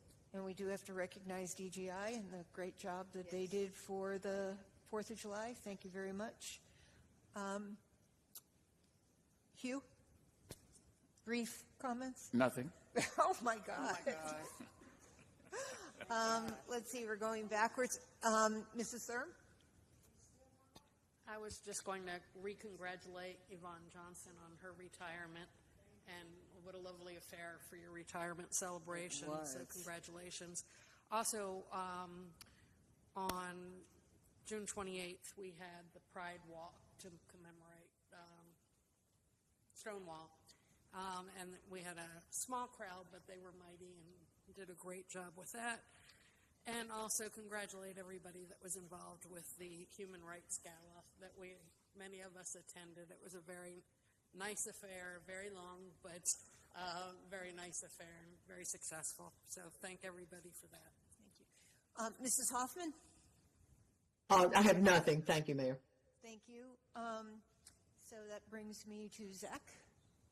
I actually am going to talk for a second because I think, we can't ignore some of the comments that we heard tonight. One of the first things that comes to my mind is, and I've heard it for 2.5 years, but the false accusations amaze me, and they don't prove solutionable. It's just you get up there and people scream at you, say a bunch of bad stuff about an individual, I'll say me in this case, but they have no merit whatsoever, and they don't help our community. How about let's work together? The animosity amongst different groups. I was at a conference recently with a fellow from Cape Town, South Africa, and he talked about, what's the biggest issue in the world, and it's uncertainty. And that's because there's so much animosity going on. And my hope would be our community gets through that. And the words that were used, people will die. Well, actually, I've sat up here and I've talked about it for 2.5 years, that our homeless friends have died. I've advocated for the homeless almost every meeting. Words like compassion, the mind and the body. Lives deserve respect. Well, that is true. I agree absolutely with that, which is why when we're talking about, and what we heard tonight about the IRC, the lack of counselors, the street outreach. You know, there is not really any street outreach right now. And one of the only homeless people that comes up here and talks thanked me 3 times because I am on the street. I am talking to these folks. And they're right. The homeless shouldn't have to live in some of the predicaments they're in. The fact of the matter is, the IRC has had issues. They admit that they've had issues. They've admitted that they have security issues. They've admitted that bathrooms weren't working. They've admitted that washing machines weren't working. That is not the compassion that we need. And so what can we do to help the IRC be successful? And I'll tell you, folks sleeping in their own trash is not showing compassion, mind or body, for our homeless folks. And so I think what we've done by having the meeting like we did yesterday, like I did with a few other council members a couple weeks ago, probably a month ago, with Christina, with a couple of board members from the IRC, is an effort to say something's got to change for the betterment of who? Those that are experiencing homelessness. And to sit up here and listen to some of the animosity that's spewed is not helpful, and it's disappointing. And I want to reiterate something that I've said before. This is not just about the IRC. We have something called the Continuum of Care. There are over 30 organizations that handle different aspects of how we can help economically, substantively, meaning substance abuse, the mental illness that's out there, and how these organizations, how we hold, and I've said this before, all of them accountable, because it is a worldwide issue. We're in a better position than most communities, quite frankly. We do have a lot of resources. We, as a city that fund some of these organizations, need to make sure that our return on investment is helping those that, what? Are in need. And that's what we're doing. And so, beds. We met with Greensboro Urban Ministry. They're not utilizing their beds like they should be. We got to figure out how to put heads in beds. By doing that, I'm so glad we took the item, I-2 off. Because we've got to invest money. And it's amazing how well we can come up with money when we have such a tight budget. But we got $1 million here to buy a property that should have been condemned that caught fire the day we bought it. We've got $1 million to spend over here. We've got $1 million here, but we got 3.2 sitting out at the Regency Inn that we're not controlling a property that we should control. So, Mr. Assistant City Manager, Trey, Mr. Davis, Ms. McCrae, I respectfully ask you to find another $1 million. Let's get control of the Regency Inn and let's house people. Because if we keep finding money the way we keep finding money, then we can find money, take ownership of that property, figure it out, and do it within 2 weeks. We got emails from city staff talking about we were going to close on that property in September, October, November, December, all the way through until it fell apart in March. If we can find money to do some of these projects, we can find another $1 million. We need to take ownership of that property, and we need to invest in it and house people. That's serious. That's a solution. We've got to have solutions. That's one solution. The second, and we did talk about some good things actually yesterday in our meeting. I thought it was a great meeting that the mayor and the chairman Austin called, but we've got to have solutions come forward. And so I don't want anybody to be confused about the passion that we have as a city council, that I personally have for the people that are experiencing homelessness. I've created some good friendships. Luckily, some of those I haven't seen in a while because we got housed. And it's time for us to work together. It's not business over people. It's both. It's both. Quit throwing stones, throw solutions. And there were stone throwing on both sides. Both sides. It's ridiculous. Hugh, I know you wanted to say something, and then Tammy and Well, you actually haven't called on me except for my appointment. Well, we haven't gotten to you yet. We're referring to what Zach said. Then it'll be Goldie's turn. Then it'll be your turn. Well, it'll be my turn. I was But let's finish this. I was going to speak to that too. Thank you, Madam Mayor. We did hear from several speakers this afternoon, this evening, regarding the IRC, and I heard the word respect quite often, that we need to make sure that we're respecting the folks who are at the IRC, and I entirely agree with that. I've also heard some comments about there wanting to be a desire to close the IRC. I haven't been a part of any conversation such as that, and I wouldn't be in favor of closing the IRC. There are folks who are being served by that day center, and it's an important day center in this community. It's done a lot of good work. There's a lot of good work still to be done at the IRC. But in respecting the residents of the IRC, we also need to make sure that we respect our business owners who are in our community. And we heard from some of those tonight. We heard from Mr. Lynch, and we heard from others on that corridor. It's a tough job, but in a sense, it is and in both. We have to make sure that we're taking care of our residents and those who are who are the most vulnerable. But we also need to make sure that we take care of our businesses so that we can continue to be a thriving, successful city and economy for persons and for business. And so I think it's just incumbent upon us to find creative, innovative ways of addressing the unhoused, of addressing the needs of those at the IRC, and also looking at what we should be doing with our other shelters. I know that there are some shelters who are not fully utilized right now. We need to find out exactly why and make sure that as many beds as possible. In the housing crisis that we're in, if there's a facility that's not being fully utilized, we need to find out exactly why it's not being fully utilized and get to as fully utilization as we can possibly get to.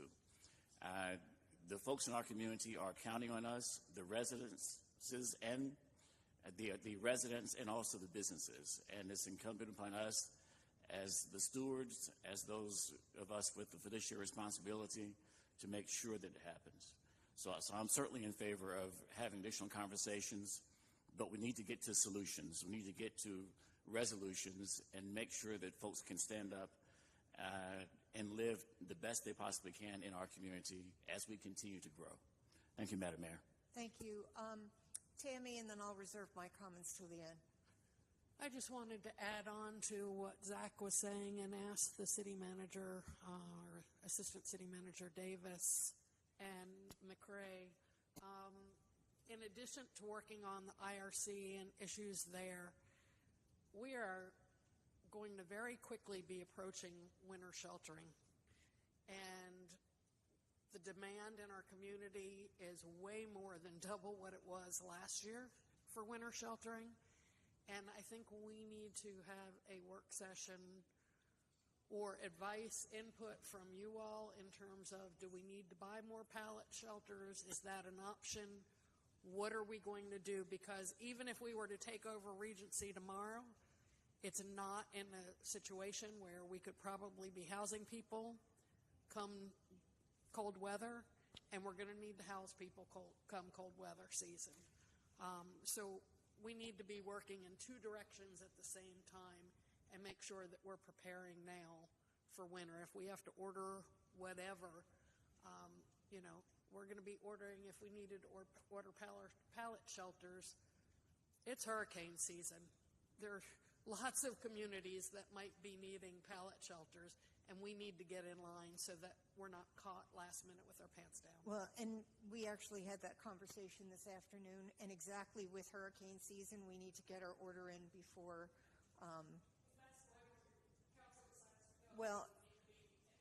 So I did ask for pricing on 30 and 50 and the amenity package that can come along with them. But Mary Kay, and then Goldie comments, Sharon comments, and my comments. Speaking on this topic, yeah. Sharon, you can say yours first. If we're talking about this, we're still talking about what what Zach was But I'm talking gonna about. Yeah, do because, it at the end.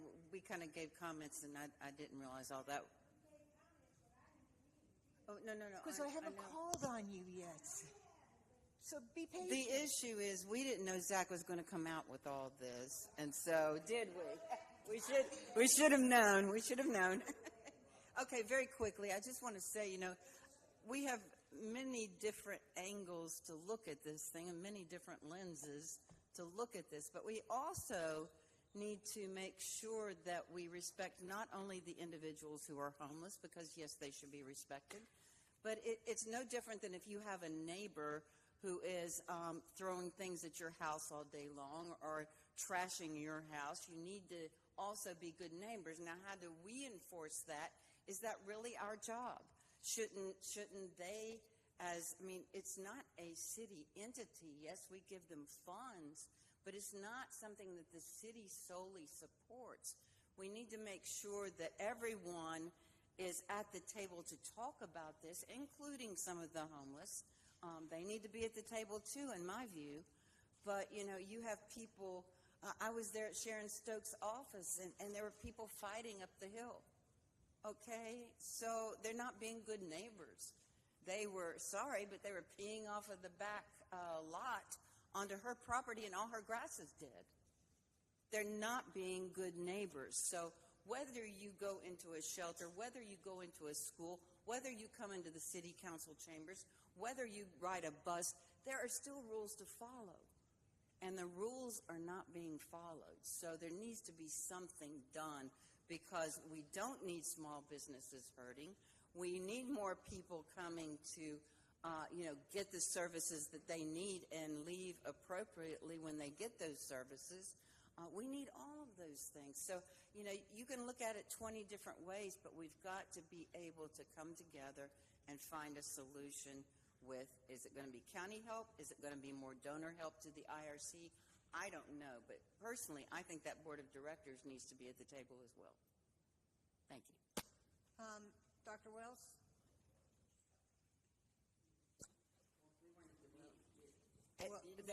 There can only be 4 council members at a meeting, so several of us were not at the meeting.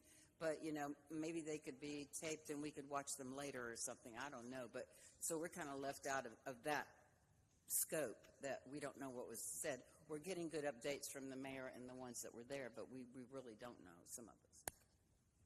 Dr. Wells?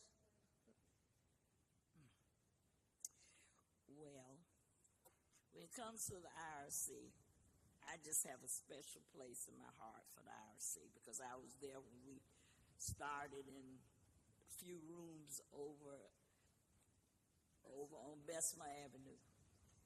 And the IRC was to be a day center where, and they say it here, they say that it's a place for people experiencing homelessness to congregate in a safe space, connect with important services, and join in fellowship with one another.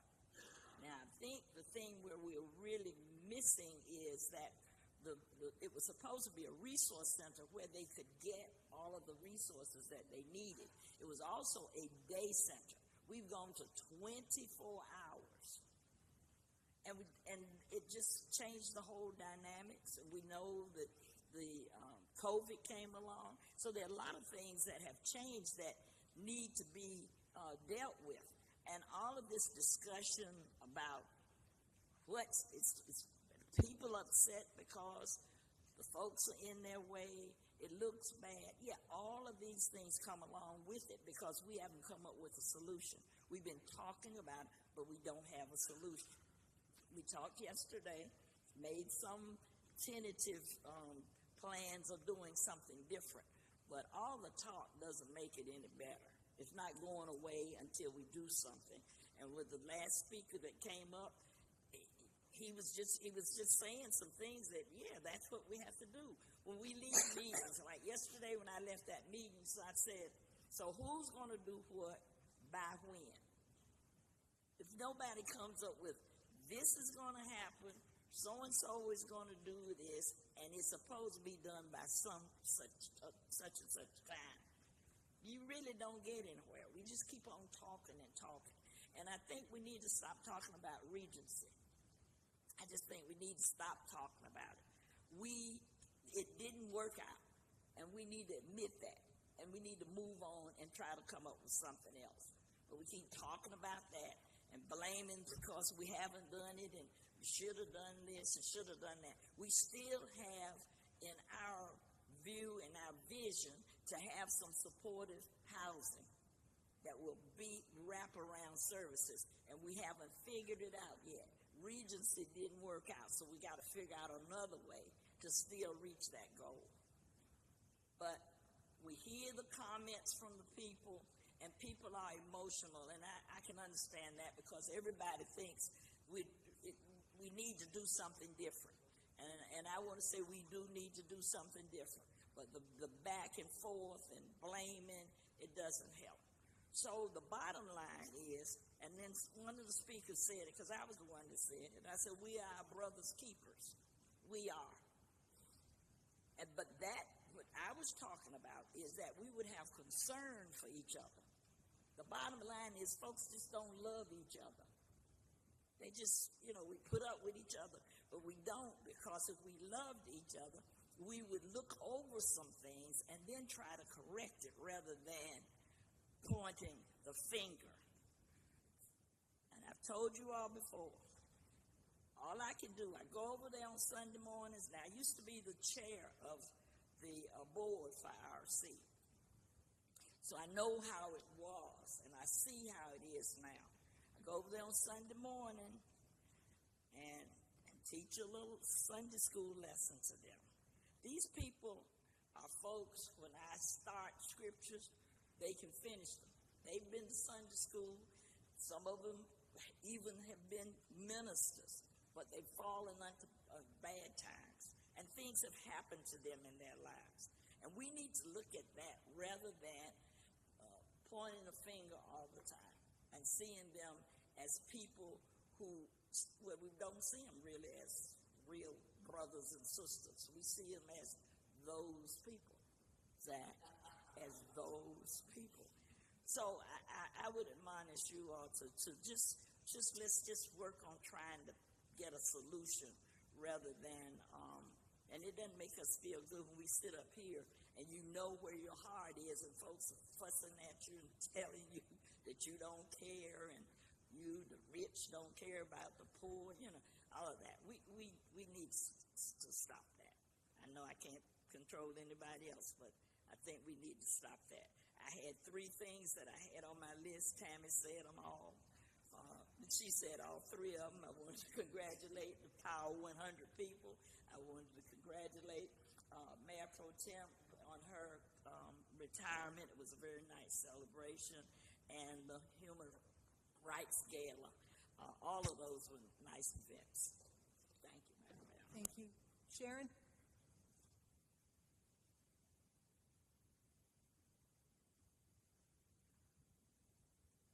Do you want to say something? So, I was at the meeting on yesterday. I do want to address that. And it's not that you don't care about homeless people. You want homeless people to be able to have a home. But there are homeless families out there, and I think sometimes we don't even focus on that. And so we get caught up in that, but we leave out the children and all of that. And so I think we are concerned about that. The day center doesn't address any of that. So you singularly point at one as if you're the savior of that, but what about the rest? They're not being addressed. And yesterday was a meeting that we had that didn't have any solutions, okay? It was just I don't know what kind of meeting it was, but the real issues never came up beyond security. And security is needed at the IRC because I think they are being victimized. Those who really need the help are not able to get the help because of all the activity that's going on over there that's not being monitored, that's not being controlled. I remember when it was just a regular 8 to 5 or whatever they were open. Yeah, they were going and getting showers. They were having events going on the inside. They don't do that now. And I've ridden through that parking lot multiple times, and it's just a hangout spot. That's not a resource. That's not helping someone. That's not allowing them to lift up themselves. Okay? So there are some valid concerns. And I don't think we need to be so dismissive when we've had business owners that have come here. And I know some of you don't like some of those business owners that have come here, but they have some valid, legitimate concerns too. And so if we're going to have compassion, we have to have compassion for all of them. And those business owners are our taxpayers that pay into our coffers that we spend the money to help those individuals that need help. So it all comes full circle, and we need to respect that. It is important that respect goes both ways, but there should be some accountability as well, and that's not occurring at all. And people need to be accountable for their actions. There are some people who can't help themselves. They got mental issues. They got some substance abuse issues. But we can't even identify them because of all of the chaos that has been going on over there. The COC is there. The COC has about 60 agencies, I think it is, there.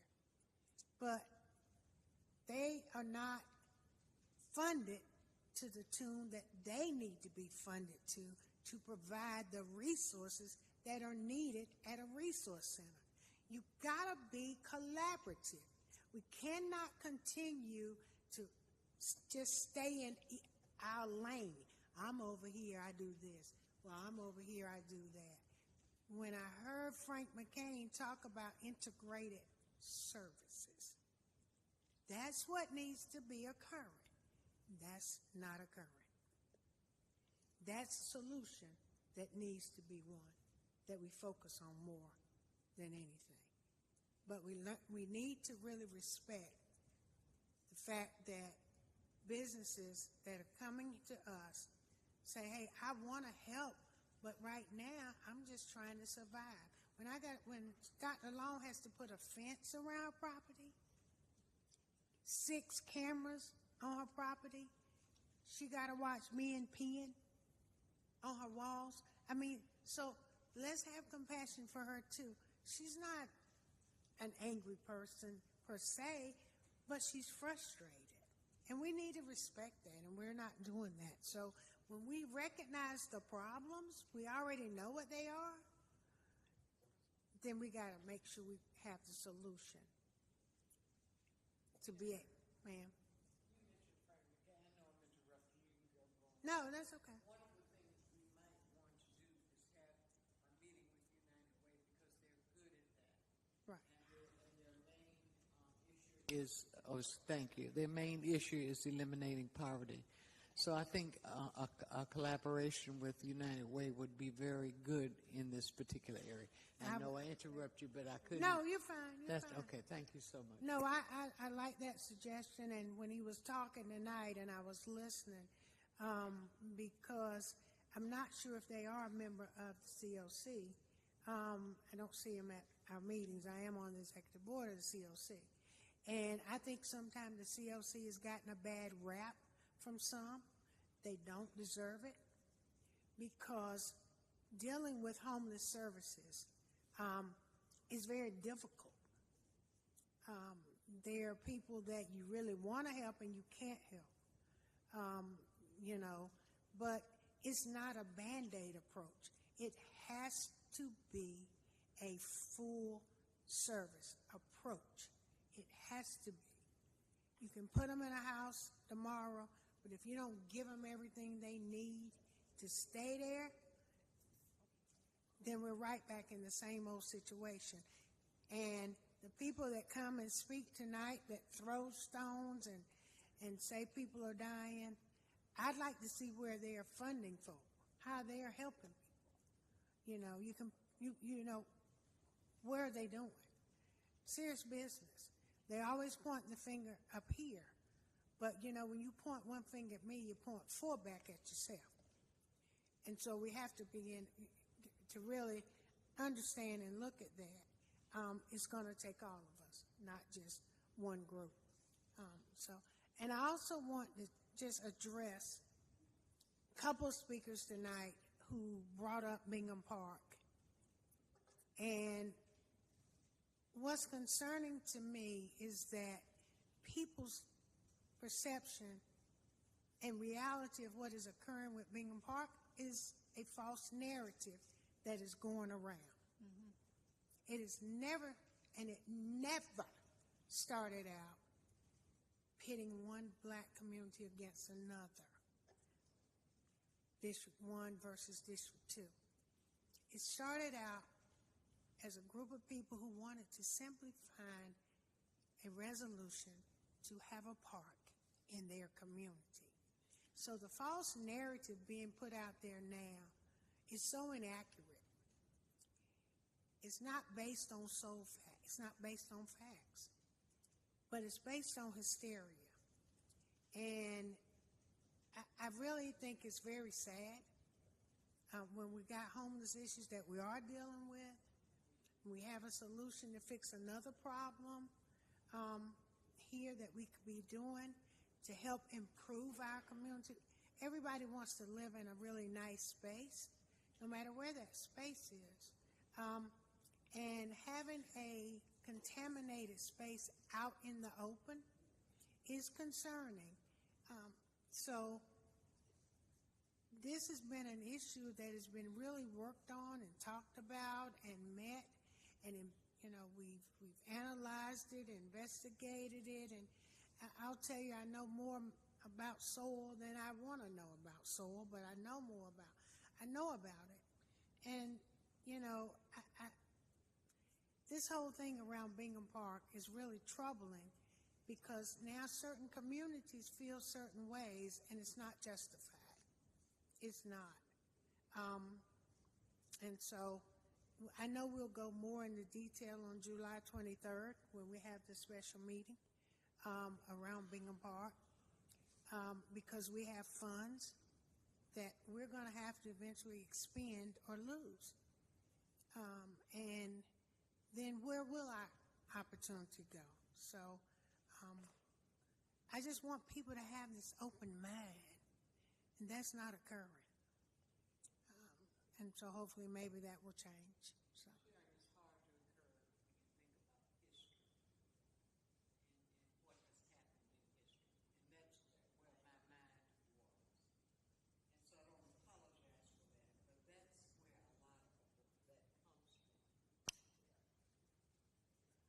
And I do respect that, Mayor Pro Tem, I do.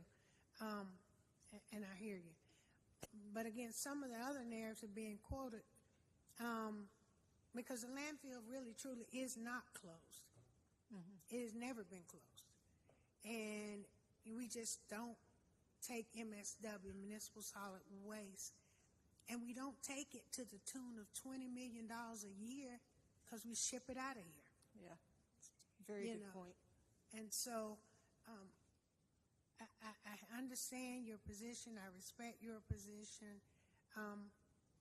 But I think we have to look at it as a business decision.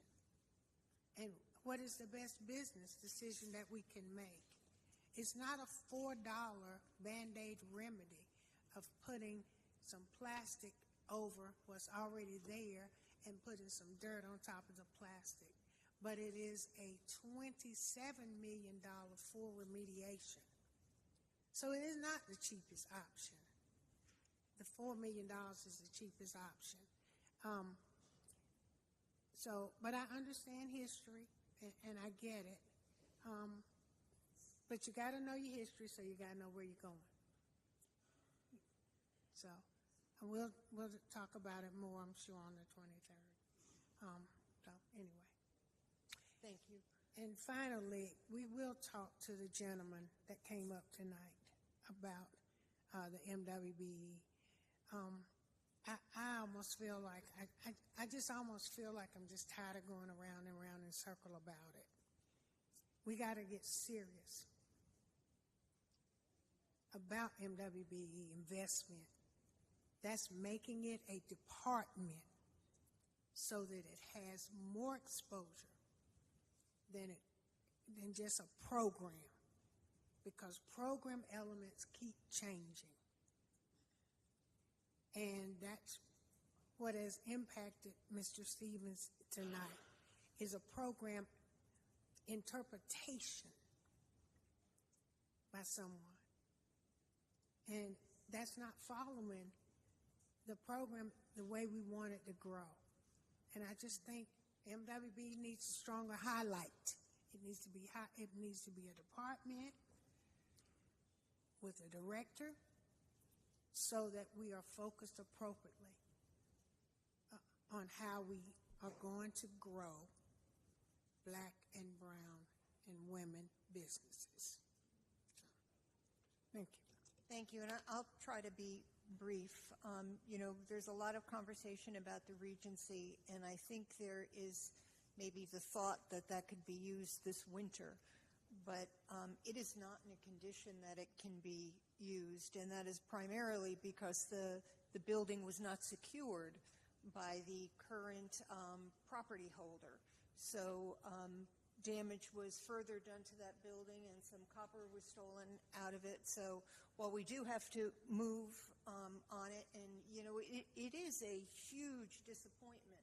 We had such high hopes for the Regency. We thought we partnered with a good local company that would be able to bring it home and give us the permanent supportive housing, but obviously that's not going to happen. I do understand that there are some discussions going on right now, but if there's a thought that we can use it in the winter, we can't use it in the winter primarily, and I think the blame needs to go where it is. The building was not secured. I thought we had a good meeting yesterday. We had different people around the table with us. We had some follow-up discussions today. We did talk a lot about security, and I agree that the business owners, the property owners, the neighborhood needs to be safe, and that we have to look after them as well as we do the IRC. But when you look at the IRC numbers, the amount of people that they're serving and how it has gone up year after year since COVID, we talk about accountability in the COC, but from my point of view, they are really the only people who are stepping up on a regular basis, and they are overwhelmed to where I think they can't do some of the services that they used to do because they're just trying to hold it together. I do think that security is an issue, and they agreed that security is an issue, which might mean that we may have to help them pay for additional security to help secure that building, to secure the people who are in it and the surrounding neighborhood. Hopefully we can get the county to step up and maybe shoulder some of that cost with us, but I think the IRC needs some help at this point, and I don't think they're getting it from the COC. I don't know that they're getting it from many places except primarily us, and we have to recognize that they are overwhelmed at this point. So what are we going to do to help them over this hump and to secure the facility? We also had a conversation with them about cameras today, at least securing the outside with cameras and tying it into the RTIC, and they were very interested on making that become a reality. And I believe that there has already been some discussions about tapping into those cameras. And again, we're talking about exterior cameras, not internal cameras. That way we can see what's going on in the property and what people are doing as they leave the property. We also spoke with them, and we have a few other ideas about taking the safe parking out of that spot and putting it somewhere else. One reason why safe parking is at the IRC was because it saved money. They were able to, just like when they were out by the pallet shelters, they were able to double up on some of their expenses. Taking it away from the IRC, one thing it does do is it enables a larger group of people could take advantage of safe parking. And I really hate that we're talking about safe parking, that there are people who are living in their cars. We really need to talk about safe housing. But there are people, there can't be children in those cars. And I do know that the IRC has worked very hard that when they know children are involved, that they work on housing immediately, even if it's hotels, to make sure that they're out of the cars. So we are looking at different places that we can put safe parking. But I think when we talk about more security, and security like they haven't seen before, that we are going to have to step up and be willing to spend some money when it comes to security. And again, I think that we as a community, and when we use the word community, I'm talking about a citywide community, not just a neighborhood, have to recognize how many people the IRC are serving on a daily basis. And, you know, they talked about having over 900 unique individuals in that facility last month. And that doesn't mean those 900 people were there just one day. Those 900 people can come back multiple times. So they're having up to 150 to 200 people in that building, and they can't handle that.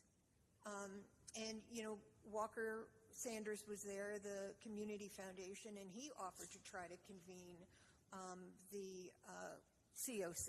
And I think, you know, it is good to have other people with new eyes take a look at this. We all want the same thing. We want people housed. We shouldn't be satisfied with people living in cars or in a park. We have to look at the long-term housing. Let's see. I think, you know, we'll continue to report out on what is coming out of that meeting. And, you know, if people have solutions, certainly we want to hear them. You know, it's also unfortunate that we're talking about pallet shelters again. But I think that it is something that we really have to get on really soon, and we're going to have to look at an alternate location as well. So I want to move on to one other topic. And, you know, we talk a lot about crime stats, and the first 6 months are out for the City of Greensboro. And, you know, one thing that people focus on kind of is homicides. And, of course, that is what gets our focus, because it's a loss of life and it impacts so many people. Last year at this time, we had 36 homicides already in the City of Greensboro. So far this year, we have 19. Now, that is 19 too many. But we have to recognize that that is a 47% decrease from last year. And I think that is great work, not only by GPD, but of the community coming together. The Office of Community Safety, I know, is working very hard. And so I appreciate everybody who is out there on the streets doing what they can to help bring those numbers down. When you look at our numbers, they are slowly coming down. And I think that this is a really good report. You can get it online. And so, you know, while we have a long way to go, it is showing that we are having some success. It also lists the number of firearms that have been seized so far this year. We're up to 881 compared to 754 last year at this time. That is a lot of firearms that are coming off the street, primarily through the work of GPD. Mayor Cyril Jefferson and I filmed a PSA, and I think it's running on Spectrum, about how to be a responsible gun owner, and that is lock it up and lock it unloaded, because a lot of firearms are getting stolen from people's cars, and the cars are unlocked. And so if people are stealing firearms, you know, they're not doing something good with them.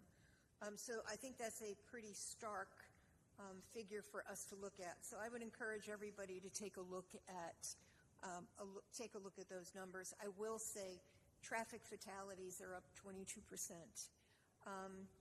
That's pretty significant, and pedestrian fatalities are up 200%.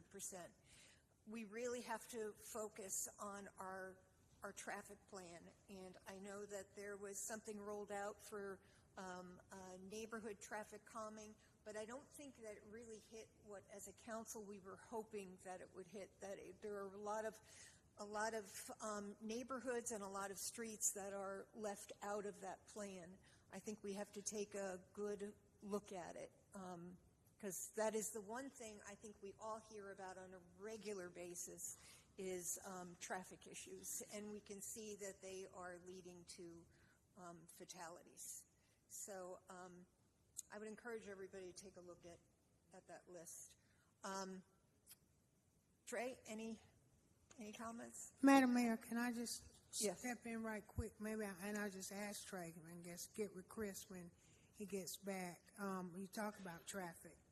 Those red light cameras, yeah, I want to know where they are. Where are we in the midst? Because that's just today. Light turns yellow, I stop, got cuts around me, speeds through the light, it's red. So, and that's just dangerous. So I would like to know where that is. I thought we had 5 in the budget that GDOT had identified a bunch of intersections, and they were going to do 5 at a time and rotate them. Is that still the plan? Yes, we do. And our timeline was, as we build the program out and identify bringing it back to council, we knew it would take us probably to the end of this year, but we're working on it. But also today, as we talked, myself and Assistant City Manager McCray talked about essentially combining our efforts. I know that you all have seen what our transportation department is doing with the neighborhood traffic program, but GPD is doing the same. So we think it best to probably combine those efforts so that we can get more traction and attention with our community, but even more so as we pull those resources together.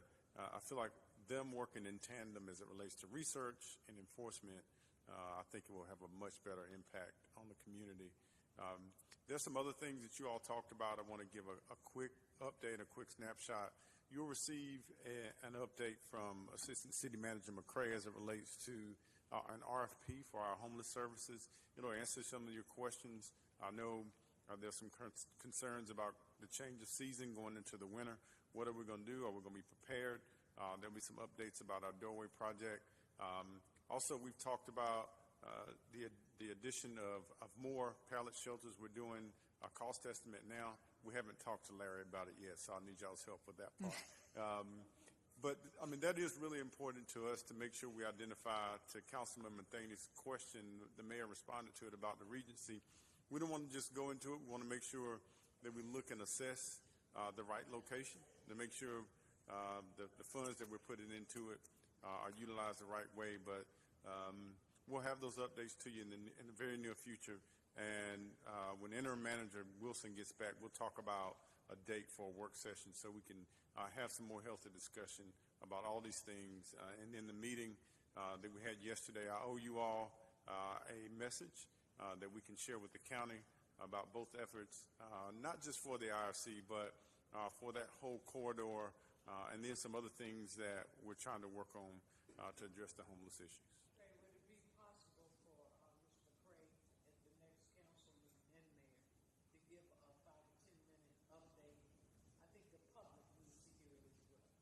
Absolutely, we can prepare that.